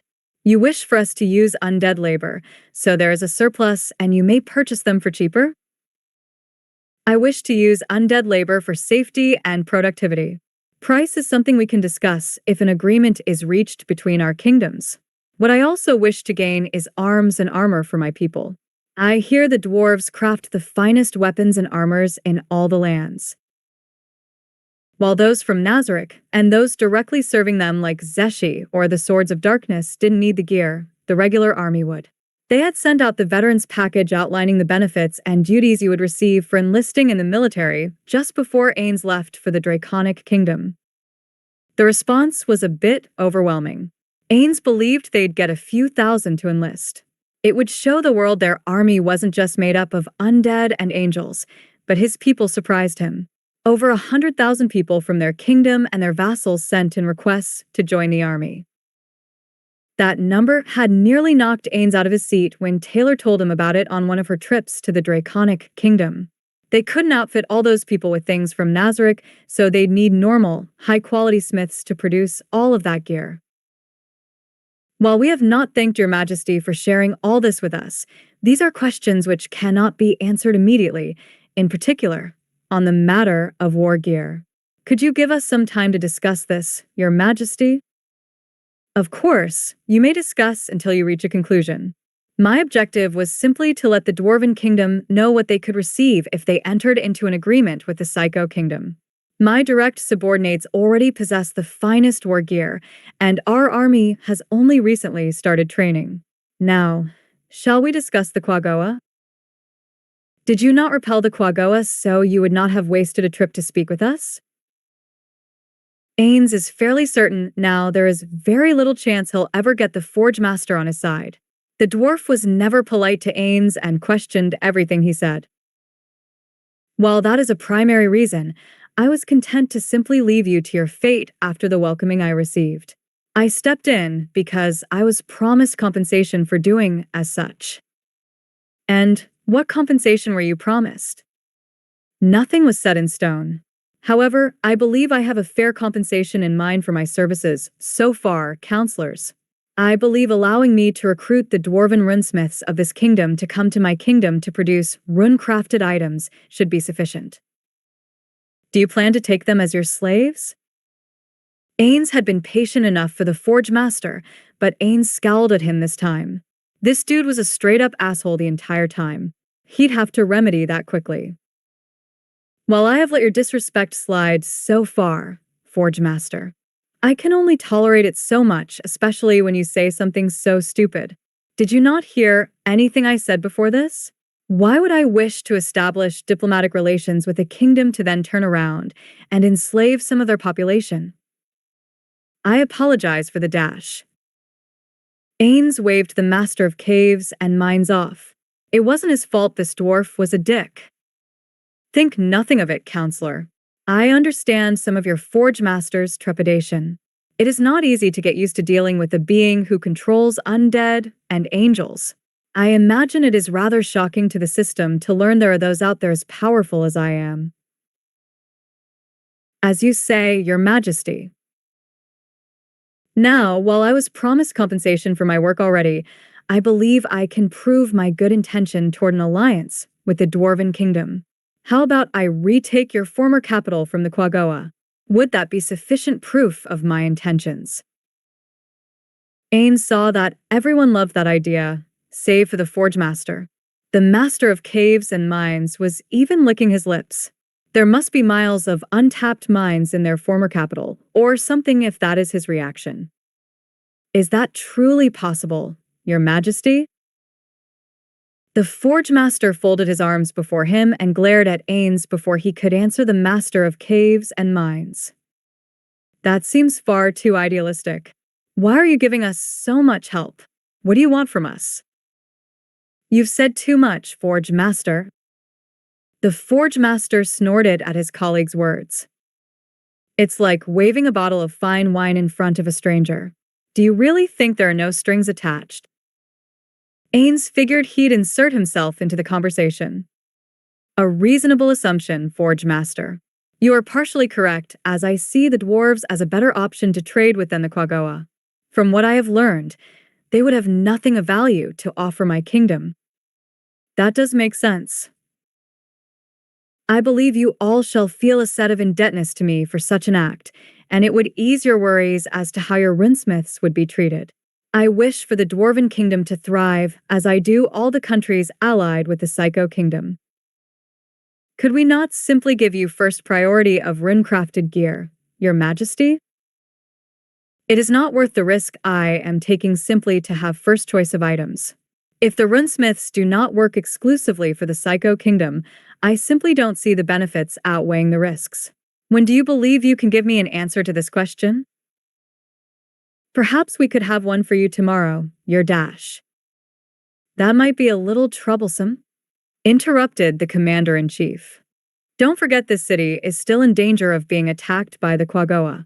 Even if His Majesty accepts the task of defeating the Quagoa, it will take time for him to gather his troops. With that point in mind, we cannot wait until tomorrow. We should give him an answer right away. Ainz wasn't sure if the Commander-in-Chief helped him knowingly or unknowingly, but he was still doing a happy dance in his mind. The dwarf just made it unnecessary for Ainz to interject himself in the conversation until now, and it was ripe for the picking after the Commander-in-Chief said that. It is not my place to speak here. However, if you are truly in such dire straits, then having me wait will also be quite troublesome. If the situation becomes worse, then I will have to add several more conditions. After all, one must expect to pay more for last-minute work. Don't you agree?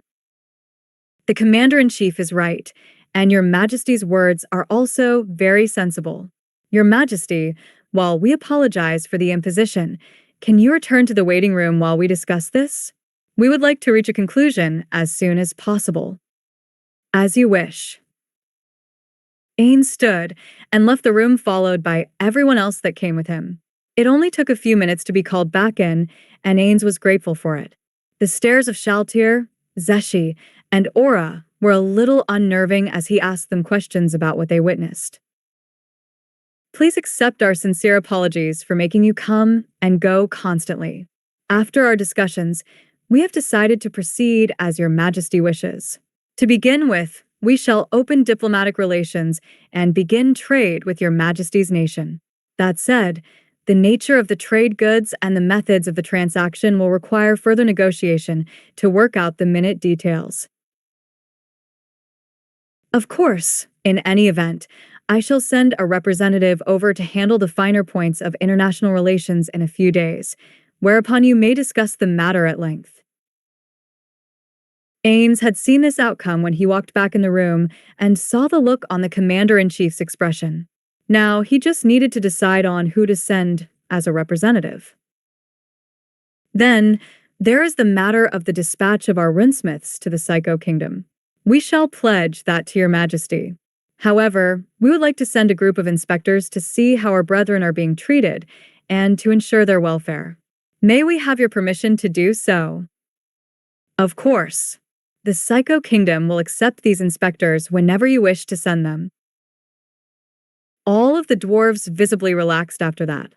Ainz should probably be offended they thought so little of his intentions, but it was par for the course in this new world so far. When does Your Majesty plan to retake the royal capital? I have a few preparations to make, and I need to speak with Gondo once more. After that, I plan on heading toward your former capital. I should be headed out in only a couple of hours. We all wish you the best of luck then, Your Majesty. We will all eagerly await your return after you liberate our capital with your might. Ainz had to admit, this was the first time he's heard someone say something forced, but also genuine. It was a strange mixture of emotions to listen to in a voice. However, there was still one thing he wanted to talk about. I will try and ensure my return is hasty. I did have one other thing I wished to speak about before I departed, though. What would that be, Your Majesty? I am in need of a few gifts, and I was hoping to use this as an opportunity to see dwarven craftsmanship at its best. I plan to gift a staff, set of chainmail, and a pair of bracers to some of my subordinates. I was wondering if you could craft these items for me, Forge Master? I will, of course, supply the metal. Ainz had to endure the stubborn little dwarven asshole for a few minutes longer, but he eventually agreed to Ainz's request. Ainz is sure it had to do with the metal ingots he presented the Forge Master with. While they were nothing to him or Nazarick, it was only a level 50 metal. Ainz hadn't seen or above adamantite in this world other than the mine in the Draconic Kingdom. He wanted to see if the dwarf could, in fact, make items out of this metal. The determination on the Forge Master's face let Ainz no heed at least try his damnedest to come through. That was enough for him to head out to his last destination before he retook the royal capital for the dwarves. Gondo was nearly at his wits' end already, and he had only been at his task for a couple of hours. He had at least spoken to all the runesmiths, and they had begun to gather, but it was tiresome dealing with them entering. Barely any of them had a thing to say about runesmithing. They only seemed to be interested in the wine his king had given him to draw the runesmiths to this meeting. He had hoped some would be as excited as he was to talk about the future of runesmithing, but they were all more interested in the drink that was promised instead of the future of their profession. When his king's subordinate, Shaltir Bloodfallen, had finally come to tell him His Majesty was there, Gondo started to get excited again. He knew he was more enthusiastic about runesmithing than most, but he believed his king's lost knowledge would make the others curious about their craft once more. Why you brought us to a M monster? As Ainz walked out, that is what he heard coming from the gathered dwarves. He had the distinct feeling that if his wings happened to be white instead of black, he'd hardly ever get this kind of reaction. It certainly didn't happen to Taylar. Silence. Ainz was about to do nearly the same thing, but Shaltir had beaten him to it. It was hard not to laugh as she used, not only her commanding voice, but also a bottle of wine to shut all the dwarves up. They all seemed transfixed on the liquid in the bottle. Ainz patted her on the head. Thank you, Shaltir. Anything for you, my king. Ainz ignored the suggestive tone as he always did, and turned fully to face the dwarves. He swept his gaze over them as he spread his wings, and he saw them all cower back into their seats. He should really leave all this diplomacy nonsense up to Taylar and Albedo. It seems he just scares the shit out of people no matter where he goes. I thank you all for coming, and you shall get your bottle upon departure from this meeting. However, if you feel the words of a monster, demon, or any other such creative words you came to describe me as are not trustworthy, you may leave now and none shall stop you. Ainz didn't even see a dwarf blink at the mention of leaving. Whether that was out of fear, curiosity, or the chance at a free bottle of wine, he wasn't sure. He did take that as his cue to continue though. First off, I am not a demon. I am exalted King Ainz Olgown of the Psycho Kingdom. While our kingdom started off rather small, we count the lands to your south, east, and west as our lands now. The demi-human tribes of the Great Lakes, the Riestai's Kingdom, Baharuth Empire, Beastman Kingdom, and the Draconic Kingdom all have pledged their fealty to myself and my queens. Ainz can see a decent amount of them look shocked at how much land they control, but that was the point. He first needed them to understand their work would reach many if they were to succeed in their task. The reason I tell you of our lands is simple. I come to you today with a proposal. I wish for all of you to join me in our capital. I believe with my backing and your thirst for knowledge, we can begin an age of advancement for runecraft and dwarven ingenuity. Ainz believed at least some of them would be moved simply from that speech, but he was very wrong. All of them had bitter looks on their faces, and it seemed as though Ainz's words didn't sway them in the least. Although, one dwarf did raise his hand to ask a question, and Ainz realized he could still bring them to the conclusion he wished for. May I ask a question, Your Majesty? The dwarf continued when Ainz nodded. Why do you wish to advance runecraft? As it stands, it is a dying art in this country. The dwarf simply helped Ainz with that question. Ainz believed he could get these dwarves hooked with the same information he proved Gondo, but he also planned to show them what their work could bring about. That is simple. I believe runecraft has lost its value because it has been stagnant for years now. As I have learned, dwarven smiths are a proud bunch. I believe you shall be reinvigorated with my knowledge to discover the lost secrets of runecraft. What do you mean, lost secrets? Ainz didn't answer the dwarf with words. Instead, he reached into his inventory to show them all what he meant. There was shock and worry in the stare of every dwarf, but some looked on with awe.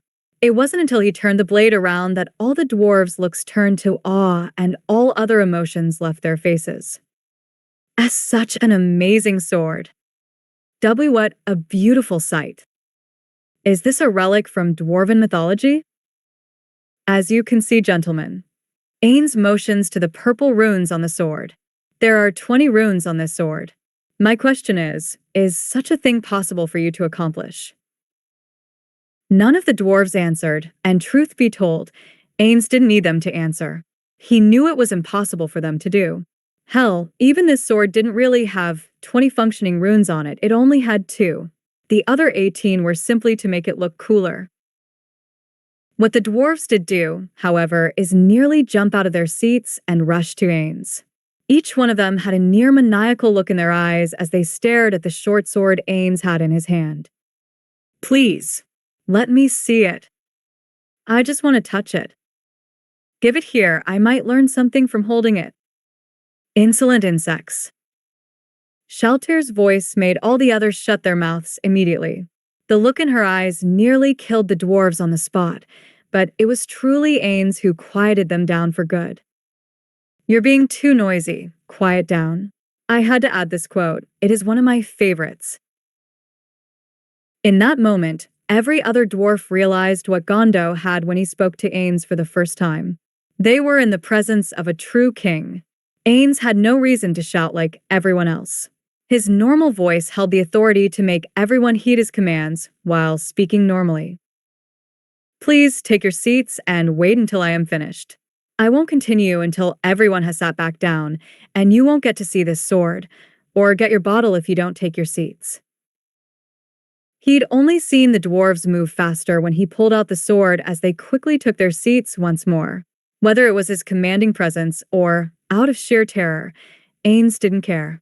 Only that they all sat back down so he could continue. "Now that everyone has been seated once more, I shall ask you all again.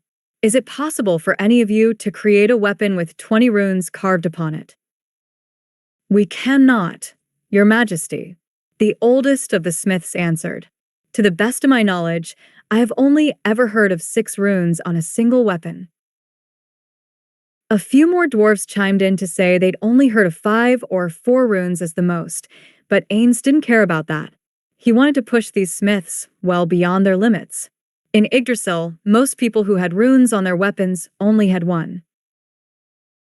Occasionally, someone would put 2 or 3 on, but he'd never heard of anything past 3 himself. That meant he might be able to push these smiths close to 20 if they had already known of weapons with 5 or 6 runes upon them. "Because of this, I believe your runesmithing techniques have been lost to time. Therefore, I am willing to fund the advancement of runecrafting, no matter the cost. I wish to see the dwarven smiths return to their place as legends of the forge. I am looking for those who share my passion for knowledge and advancement. Do any of you share the same drive? Do any of you wish to become legends in your own right?" While the room was silent for a few minutes, Ainz didn't need them to answer to know what they all thought. It was written on their faces. They had a much different look at this moment than they did when they entered this room. He half smiled when they did start to answer, though. "I want to be a legend." "Me too." "So, do I." "No, you fools. I'll be the one who becomes legendary." "What nonsense are you spouting? I'll be the one to bear this burden and become a legend for the ages." Ainz let them go on for a while before he stepped in. He was glad to see them so enthusiastic, but he needed more from them than just enthusiasm. "It is marvelous to hear you say such words, good smiths. However, can you do this alone? It is one thing to raise your voice and speak of becoming a legend, but do you have the devotion to pull it off? I hope you make the decision to come to our capital and see if your words can be turned into action." They all went completely silent at his words, and he knew then they were all coming to Karn. He had no doubt. He handed over the sword to the oldest-looking smith who answered his questions for him. They spoke for a bit longer about runecraft until Ainz informed them he needed to head out for a bit. He let them keep the weapon for now. He planned on putting it in a case in the middle of their research lab in Karn for motivation. He didn't need the damn thing. It was only a level 50 weapon. It would be useless even to the Pleiades. They all had shit things to say about their royal capital until he informed them he was going to take it back. That seemed to boost their morale even higher than before. He did get valuable information from them about the royal capital, though. He hadn't thought to ask the Regency Council about what to expect there. These runesmiths told him all about the 3 great trials, the Quagoa and the Frost Dragons. He figured he'd just have Zeshi wipe out some Quagoa and the capital would be his, but now he was excited when he learned Frost Dragons were the bosses. Dragons were his favorite kind of fantasy beings. His only interaction with dragons so far had been the skeletal dragon Khajiit had summoned and the Brightness Dragon Lord. He was very excited to meet more dragons from this world. When Ainz left the runesmiths, he had to deal with a ridiculous amount of praise from Shaltir, Aura, and Zeshi. Their devotion was welcomed, but he hoped it would lessen over time. It only seemed to get worse from his perspective, though. His short conversation with Gondo had the rinsmith utterly and completely devoted to him as well. Ainz now had no doubt the dwarf would fling himself from a rooftop if Ainz asked it of him now. A few words about how they had given up their rinsmiths so easily was all it took. Ainz had left Gondo and gone to retrieve Zenbaru. The lizard man was finished with the forge master, so Ainz didn't need to wait. After that, he went to the surface and gave his undead orders to escort Zenbaru back to the lizard man village before he made sure everyone else was ready to go.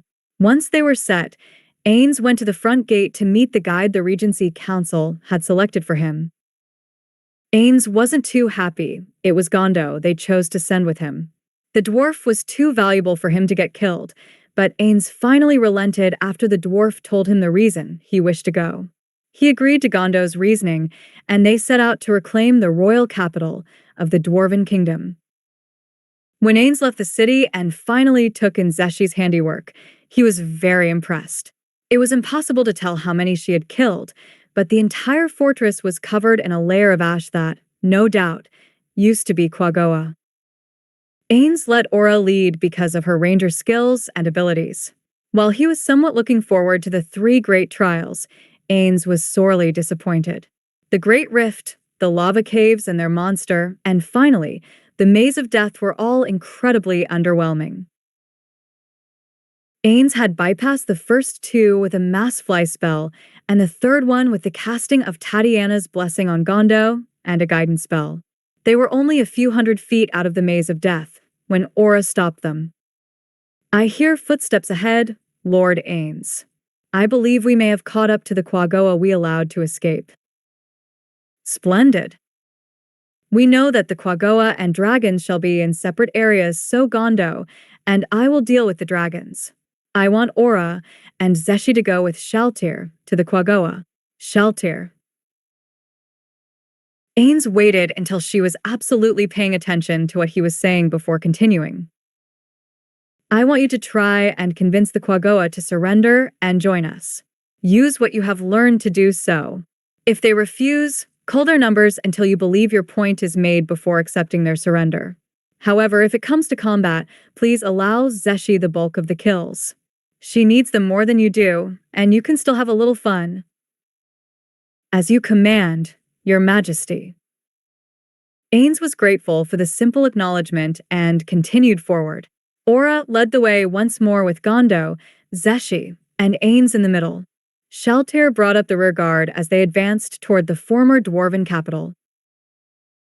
They had only walked a few hundred feet to the rise of the gently upward slope when Ainz and company spotted something that caught Ainz off guard. He had met the Brightness Dragon Lord and seen the Platinum Dragon Lord through scrying windows, but that didn't prepare him for the dragon he was looking at now. While the former 2 were everything Ainz envisioned a dragon would be, the frost dragon he was currently eyeing did not. Instead of the lean, powerful, battle-hardened body he expected of a dragon, this one looked to be fat. This city and its land beyond belong to us dragons and the Quagoa. May I ask why you have come to our city, travelers?" Hijinmal noticed the small dark elf that was leading stepped aside, and a monster of pure terror took her place. Hijinmal could already tell their gear was beyond his comprehension and value, but this monster with black wings' aura of power felt leagues ahead of even the gear that Hijinmal could sense. Normally, even a small defense force would be sent when invaders come to a new land, but I only see one dragon. Based on your appearance, you're certainly not a scout. Please tell me you are not the Frost Dragon Lord." Hijinmal was so shocked at the monster's disappointed tone, he couldn't answer his question, even if he wanted to. This monster seemed completely underwhelmed by Hijinmal, and it threw the dragon off considerably. While Hijinmal knew he wasn't nearly the strongest dragon, he was still a dragon. The lowest of his race was still near the top of the food chain, but this monster acted as if Hijinmal was nothing but an inconvenience. "I suppose it matters not," Ainz continued when the dragon just stared at him like an idiot. "I wonder how strong the dragons of this world are." "Darn gross pea, darn." "Wait." Ainz figured a tier 9 spell would be more than sufficient, but he stopped when he saw the dragon lay down on the ground facing him. He guessed it was the equivalent of someone else taking a knee. It was strange to see a dragon doing it, but it did make Ainz half smile that a dragon was bowing to him at all. I suppose you are kneeling to spare your life, dragon? I believe it is only proper to submit to a might such as yours. My name is Hijinmal. May I have your mighty name, master? I am exalted King Ainz Olgaun of the Psycho Kingdom, Hijinmal. Do you believe I will take you as a subordinate simply because you see my power? There are many, many uses for dragons. Your teeth can be made into weapons, your scales into armor, your hide into high-tier scrolls, and most importantly, dragon is my daughter's favorite thing to eat. Ainz did not miss that Hijinmal gulped when he said that. Why should I accept your fealty, Hijinmal? Hijinmal knew he didn't have long to try and think of a reason, or he'd be killed. The monster was smirking at him the entire time he'd listed all the things he could use Hijinmal for. There were only two things that made him different from the other frost dragons. Hijinmal doubted the fact he was fat would keep him alive, so he went with his other unique quality. Unbeknownst to Hijinmal, it was the one thing he could have said to keep him from being Oriel's dinner. I am much more learned than the other frost dragons.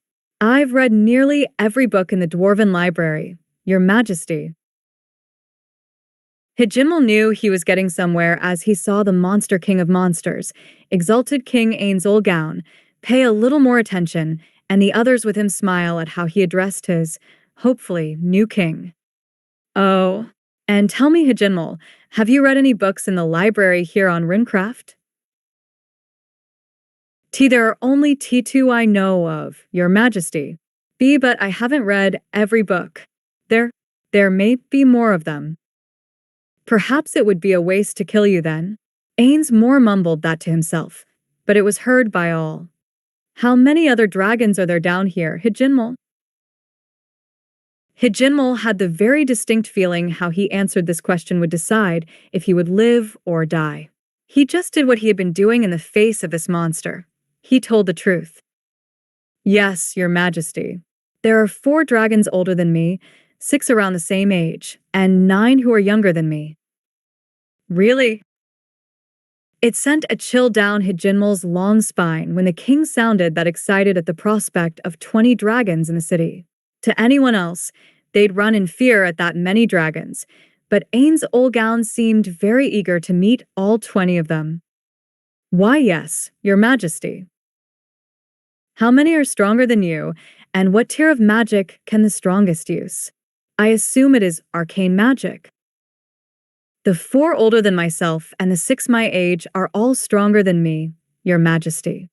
Ainz swears he sees a sweat drop icon appear on Hijinmal for a moment, but he shakes his head and it disappears. As far as magic, Your Majesty, my father, the Frost Dragon Lord, Alisard Arc, is the strongest magic caster and can cast the tier 3 spell Fire Resistance. Ainz can't help the eyebrow that raises when Hijinmal says that. Does this dragon truly think I am stupid enough to believe the Frost Dragon Lord can only cast tier 3 magic? Silent, zone of truth. You're lying. Ainz not only cast the spell and accused Hijinmal, but he also released some of his killing intent on the dragon and watched him pee himself. It didn't take the dragon long after he recovered to answer immediately and repeatedly. I swear, I swear, I swear, it's the truth. Ainz couldn't call him a liar anymore unless this weak ass dragon somehow had a way to counteract his zone of truth spell. He only had one response to such information, and it came out in the form of a long sigh he couldn't suppress. It was Gondo, surprisingly, who asked before anyone else. Is everything all right, Your Majesty? Yes, yes. Ainz waved it off, but he knew they'd want more, so he gave them a bit. I was just looking forward to a challenge. It seems I'll still be searching for one. Ainz shakes his head disappointed. Oh-huh? Yes, my king. You wanted a dragon from this world, correct? Yes. Aura was so excited she even forgot to add the honorific. She jumped up with her fist in the air before landing. Ainz continued the second she landed. Very well. Whip this one into shape and show us your skills as a trainer. Hijinmal wished he had time to process exactly what Ainz meant by this world, but he never got the chance as only seconds after Ainz continued, he felt the most powerful killing intent on him he'd ever felt, and it wasn't coming from Ainz Olgaun. No, that killing intent was emanating from the small dark elf that was accompanying Ainz Olgaun. Hijinmal managed to soil himself again before succumbing to Aura's skill. It happened that fast. It also gave Ainz the ability to continue. Shaltir, Aura, and Zeshi, please head off and deal with the Quagoa. I shall have Hijinmal escort myself and Gondo to the other dragons. I shall gain the fealty of the other dragons while you see to your own task. Another shiver went down Hijinmal's spine. It was unnerving how casually His Majesty spoke about subjugating 20 dragons, as if it was just another minor feat to him. Hijinmal had no choice but to escort his king, and the dwarf to his father. He was sure his father wouldn't take too kindly to Ainz Olgaun, but he was sure the rest would, hopefully, kneel once they witnessed his might. Ainz decided to walk to the Frost Dragon Lord so he could pepper Hijinmal with questions about frost dragons and dragons in general. It made the trek much longer, but it filled the time with useful information. He knew it also gave Shaltir and the others time to try different ways to bring the Quagoa under their rule. He had a feeling it would end in bloodshed, but he had faith Shaltir would give diplomacy a try, for him if nothing else. Ainz also knew he could just ask Aura everything that happened and she would leave nothing out. It was one of the few times he didn't mind the rivalry they had. Neither could hide anything from him, Taylar or Albedo. You just had to ask the other, and you learned everything. After learning about the different tribes of dragons, the different types of dragons that Hijinmal knew of, and many more useful facts about dragons, Ainz, Hijinmal, and Gondo had made it in front of 2 massive doors that Ainz knew would lead them to the Frost Dragon Lord. Ainz had cast enough magic spells on Gondo that he should be fine, but he couldn't protect the dwarf from a dragon attacking him with a claw or swallowing him, so he had the dwarf wait outside while he entered behind Hijinmal. As Hijinmal pushed open the large doors, Ainz saw the Frost Dragon Lord immediately upon gazing into the room. The Frost Dragon Lord was curled around a throne in the center of the treasury. It wasn't until Hijinmal announced Ainz's presence in a manner that did not sit well with the Frost Dragon Lord that Ainz got a good look at the Frost Dragon Lord. He who enters this chambers with me, exalted King Ainz Olgaun, is he who rules over these mountains and us dragons. Have you gone mad, you fat little whelp? Ainz could tell the Frost Dragon Lord didn't like that proclamation and was intimidating Hijinmal something fierce. It did not affect Ainz, though. Gondo neither, for that matter. Ainz had made sure the dwarf was protected from things such as a dragon's fear aura. Ainz did get to see the Frost Dragon Lord get up and display his entire size, though, so it was worth watching Aura's newest pet tremble a little. Ainz could tell the Frost Dragon Lord was around 100 feet long, perhaps a little longer, and stood about 30 feet high as well. Honestly, Ainz expected him to be bigger. In Yggdrasil, something equivalent to a Frost Dragon Lord would have been of a size that was colossal or larger. But instead of a 300-foot-long, 100-foot-high dragon, Ainz got a dragon only about a third of the size he would expect. It wasn't that disappointing, though. Ainz had expected this based on the information he'd gathered about the Frost Dragon Lord. Frost Dragon Lord, Alasardark Halilial, will you pledge your fealty to myself and my queens in perpetuity in exchange for your life? You think I would submit myself to some weakling who intimidated my most disappointing offspring? Wait, what are those robes and staff you bring with you? Ainz thought being blunt would get this over with quickly. He had wasted a decent amount of time walking here, and it looked to be working at first. However, It seemed the Frost Dragon Lord was a little too distracted by his outfit and cosmetic staff of Ainz' old gown to notice how much danger he was truly in. It became very apparent that was the case when the Frost Dragon Lord continued talking without so much as a hint that he realized how much danger he was in. I shall give you one chance to leave my domain with your life. Drop your clothing and staff, and be on your way, weakling. Even I am surprised at how much treasure means to the dragons of this world. Ainz' chuckle did not make Dark any less angry. If it is treasure you seek, Frost Dragon Lord, perhaps this will be of interest to you. Dark watched as a black portal appeared where Ainz reached and saw him pull out the most expensive jewel he'd ever seen. It was a deep purple color and nearly the size of Ainz' head. Dark had never even fathomed a jewel so valuable, but his fascination with the shining jewel robbed all his other senses. Namely, his survival instinct as Ainz kept talking while the Frost Dragon Lord stared into the jewel. I've always wanted to try this little experiment after coming to this new world. I am not held back by the constraints of Yggdrasil when it comes to the application of my powers. What I can do and create seems to be only limited by my knowledge of how my powers work. Demiurge and his experiments have been most helpful in aiding my evolution in this new world. For your insolence, you shall be my first attempt at a new creation of mine. It wasn't until that moment that Dark realized how much his greed had taken over his mind. He now saw what that gem truly was. It was not a deep purple. It had a shell of said color, but inside that jewel was pure darkness, agony, and terror. Dark could feel all of it simply staring into the black void that made up the true jewel and not the magical barrier of purple surrounding it. It wasn't until that very moment that he realized how much danger he was in. You dare. It was too late to do anything, but he didn't know that. Dark pulled back his claw and struck at Ainz with everything he had.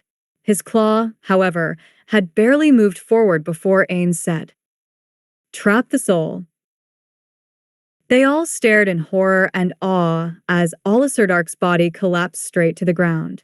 Everyone in the room watched as a ghostly, screaming visage of Dark was ripped straight from his body and was forced inside the jewel Ainz was holding. The Frost Dragon Lord's corpse was different as well. There was no hint of blue at all anywhere on the former Frost Dragon Lord. It was as if he had been dunked in bleach, as he was now completely white. Ainz was not standing around terrified to even breathe though, like everyone else. He strode toward the dragon corpse in front of him, still holding the soul gem in his hand. He had wanted to do this since coming here, and now was the perfect opportunity. If there is one thing I love as much as death, it is dragons. I have come to this new world and found a new purpose. A purpose unlike any I've ever felt or had before. I will do everything in my power to protect those that are now my purpose, even if it means using mighty dragon lords as my puppets. Ainz was only a few steps away from the corpse before he started pouring negative energy into the soul gem. He burned every create high-tier undead ability he had in a day into the soul gem. He knew it was probably overkill, but he couldn't take the chance he'd be short negative energy. Ainz stood at the skull of Dark now. The moment he spent his last create undead attempt, he slammed the soul gem into the forehead of Dark. Create Dracolic. All present looked on in horrific fascination as a wave of black negative energy began enveloping Dark's body and quickly spread down his corpse. His stark white corpse turned pure black in an instant, but that wasn't what made them all jump back. Dark's closed eyelids flew open, and the pure white of them was slowly consumed by pure darkness, turning them completely black. When he blinked again, a crimson vertical slit appeared, and it made everyone but Ainz recoil. The former Frost Dragon Lord stood back up on his forelegs and then reared back on his hind legs and spread his new wings before letting out a roar that had the other dragons trembling where they stood. Everything they had witnessed was no illusion. Alisir Dark was now a black so dark, it was impossible to tell the difference in any of his appearances. They couldn't spot any scales, soft underbelly, or anything else that used to be discernible. The only difference any of them could notice other than the obvious color change to his hide and eyes were in his wings. There were small holes that looked rotted on the membrane between his wings, but it was the only other difference they could see.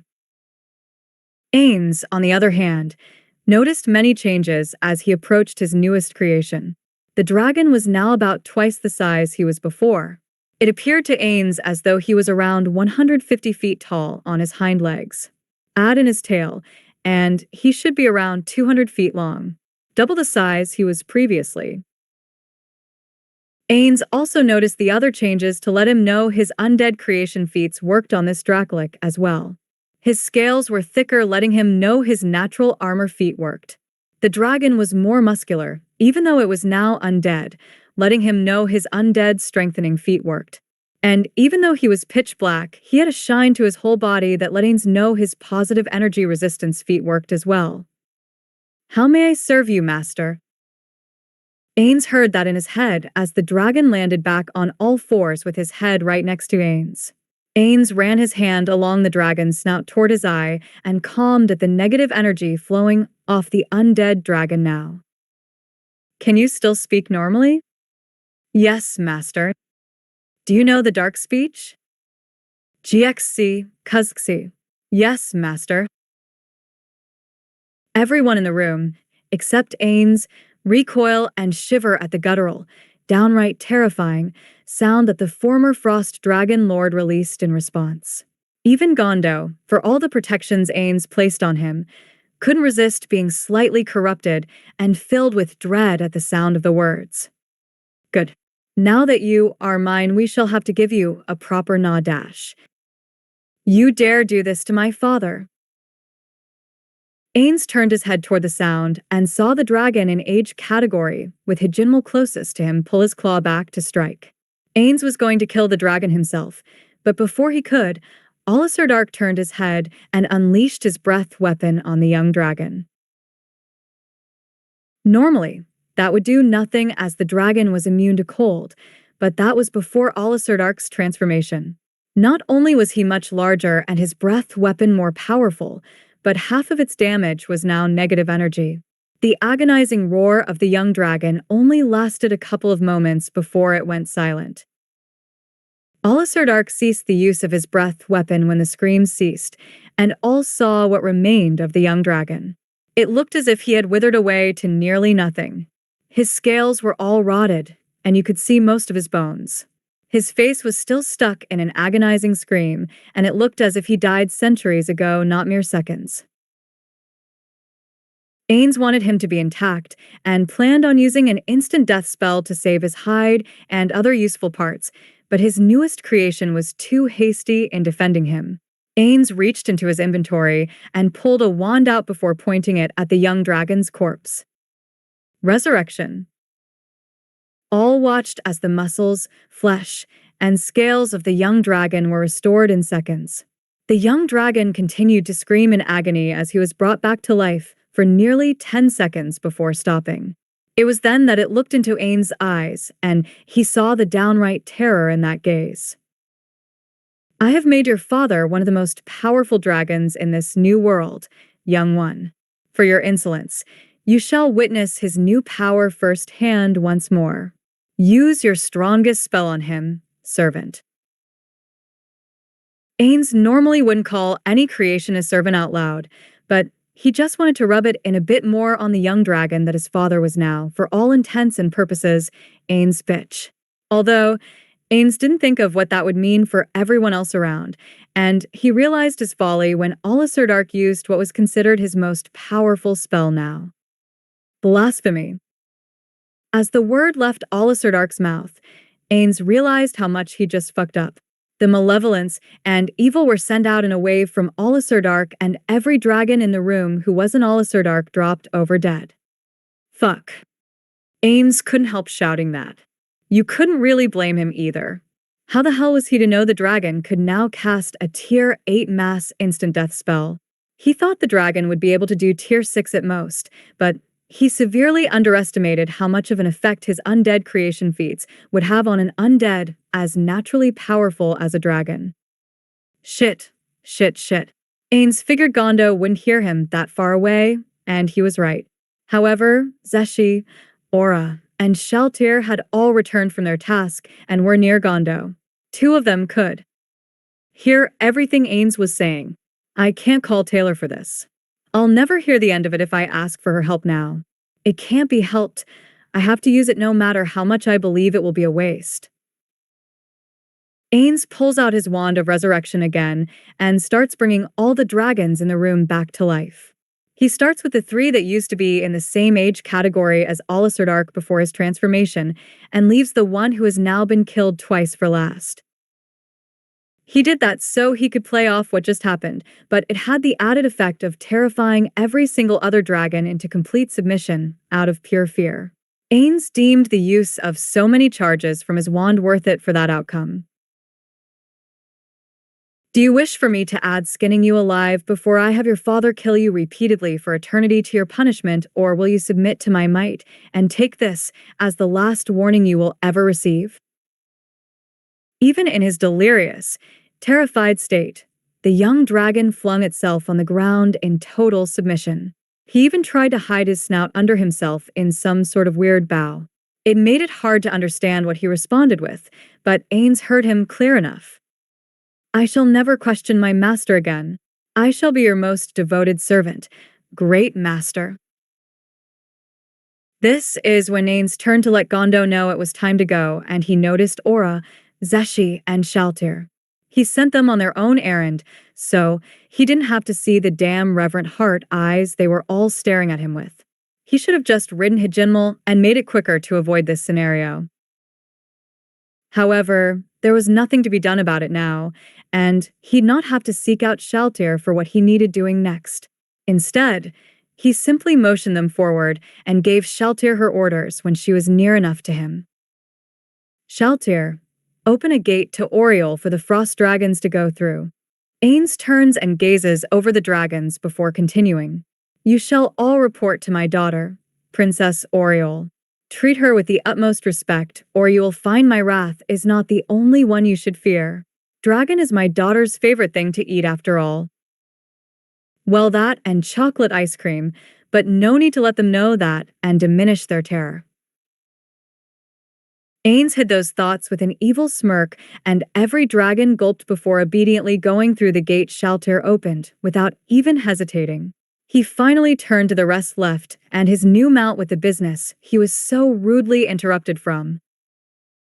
Now, you shall have a proper name befitting your new station.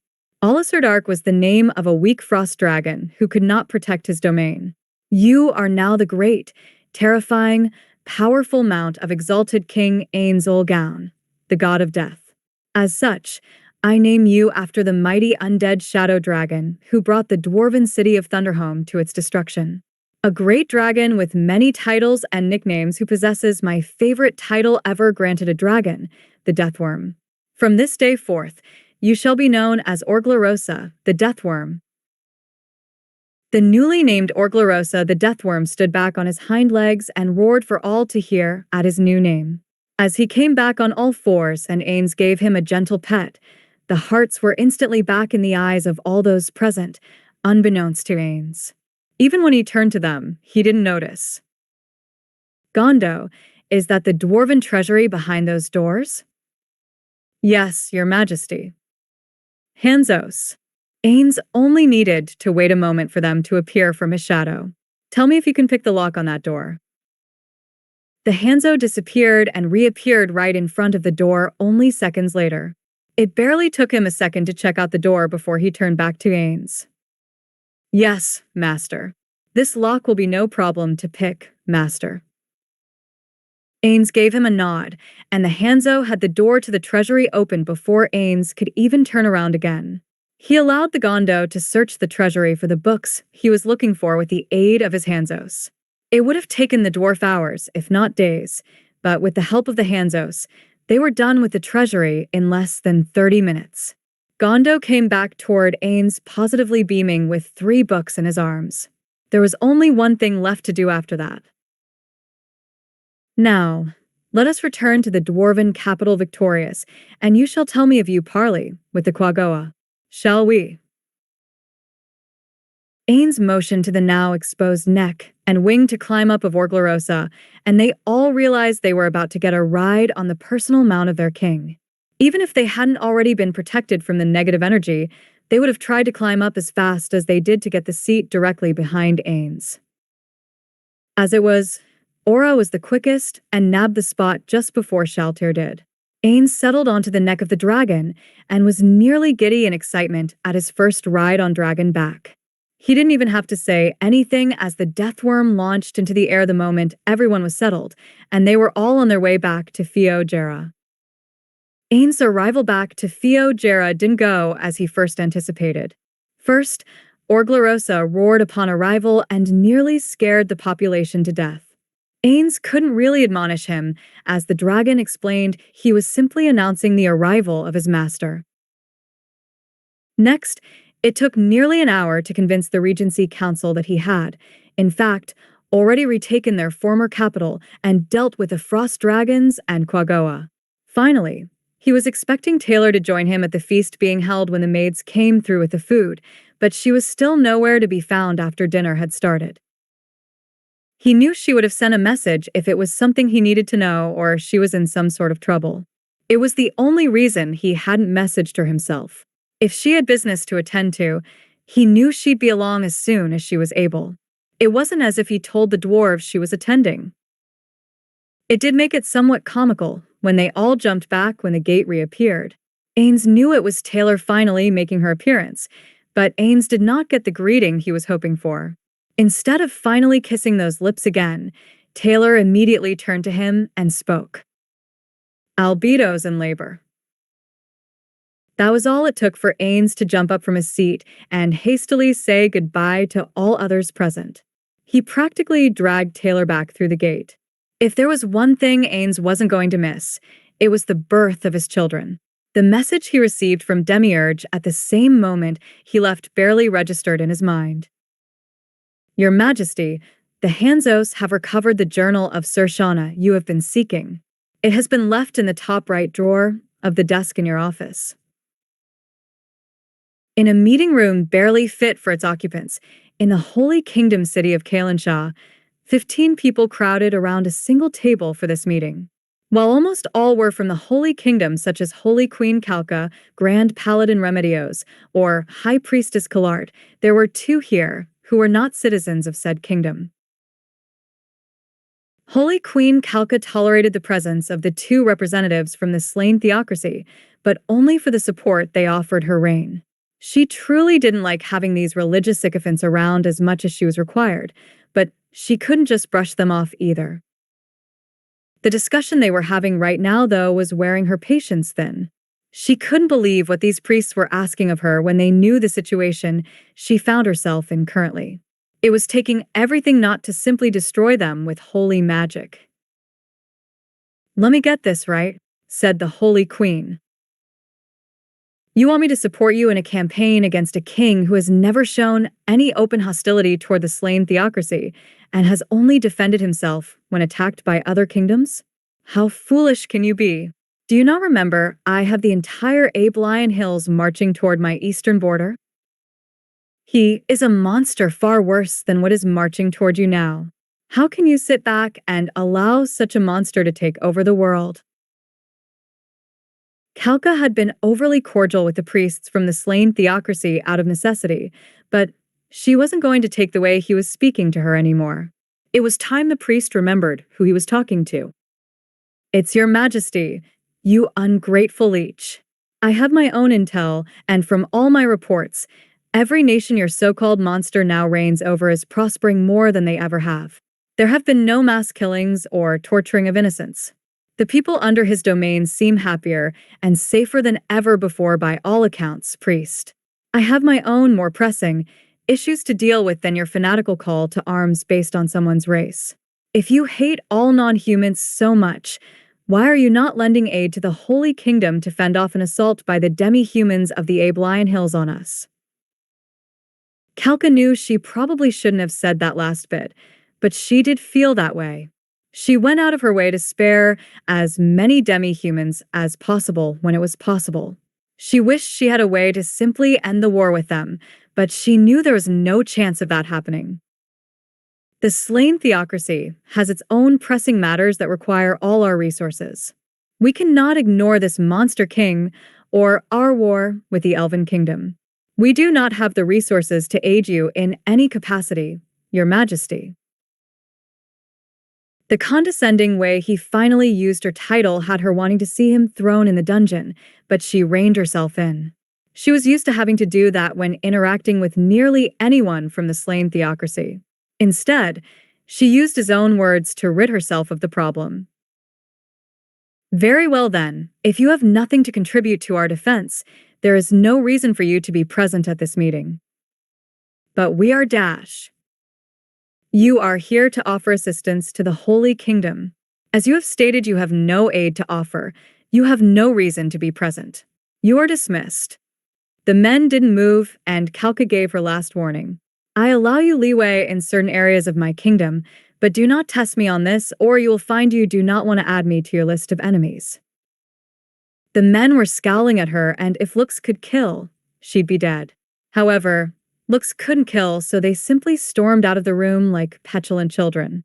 Before the door could even close again, a soldier came running into the room completely out of breath. Your Majesty, the Eastern Wall, it has been destroyed. Kalka had feared this day would come when she learned of the powerful archdevil who was commanding this army.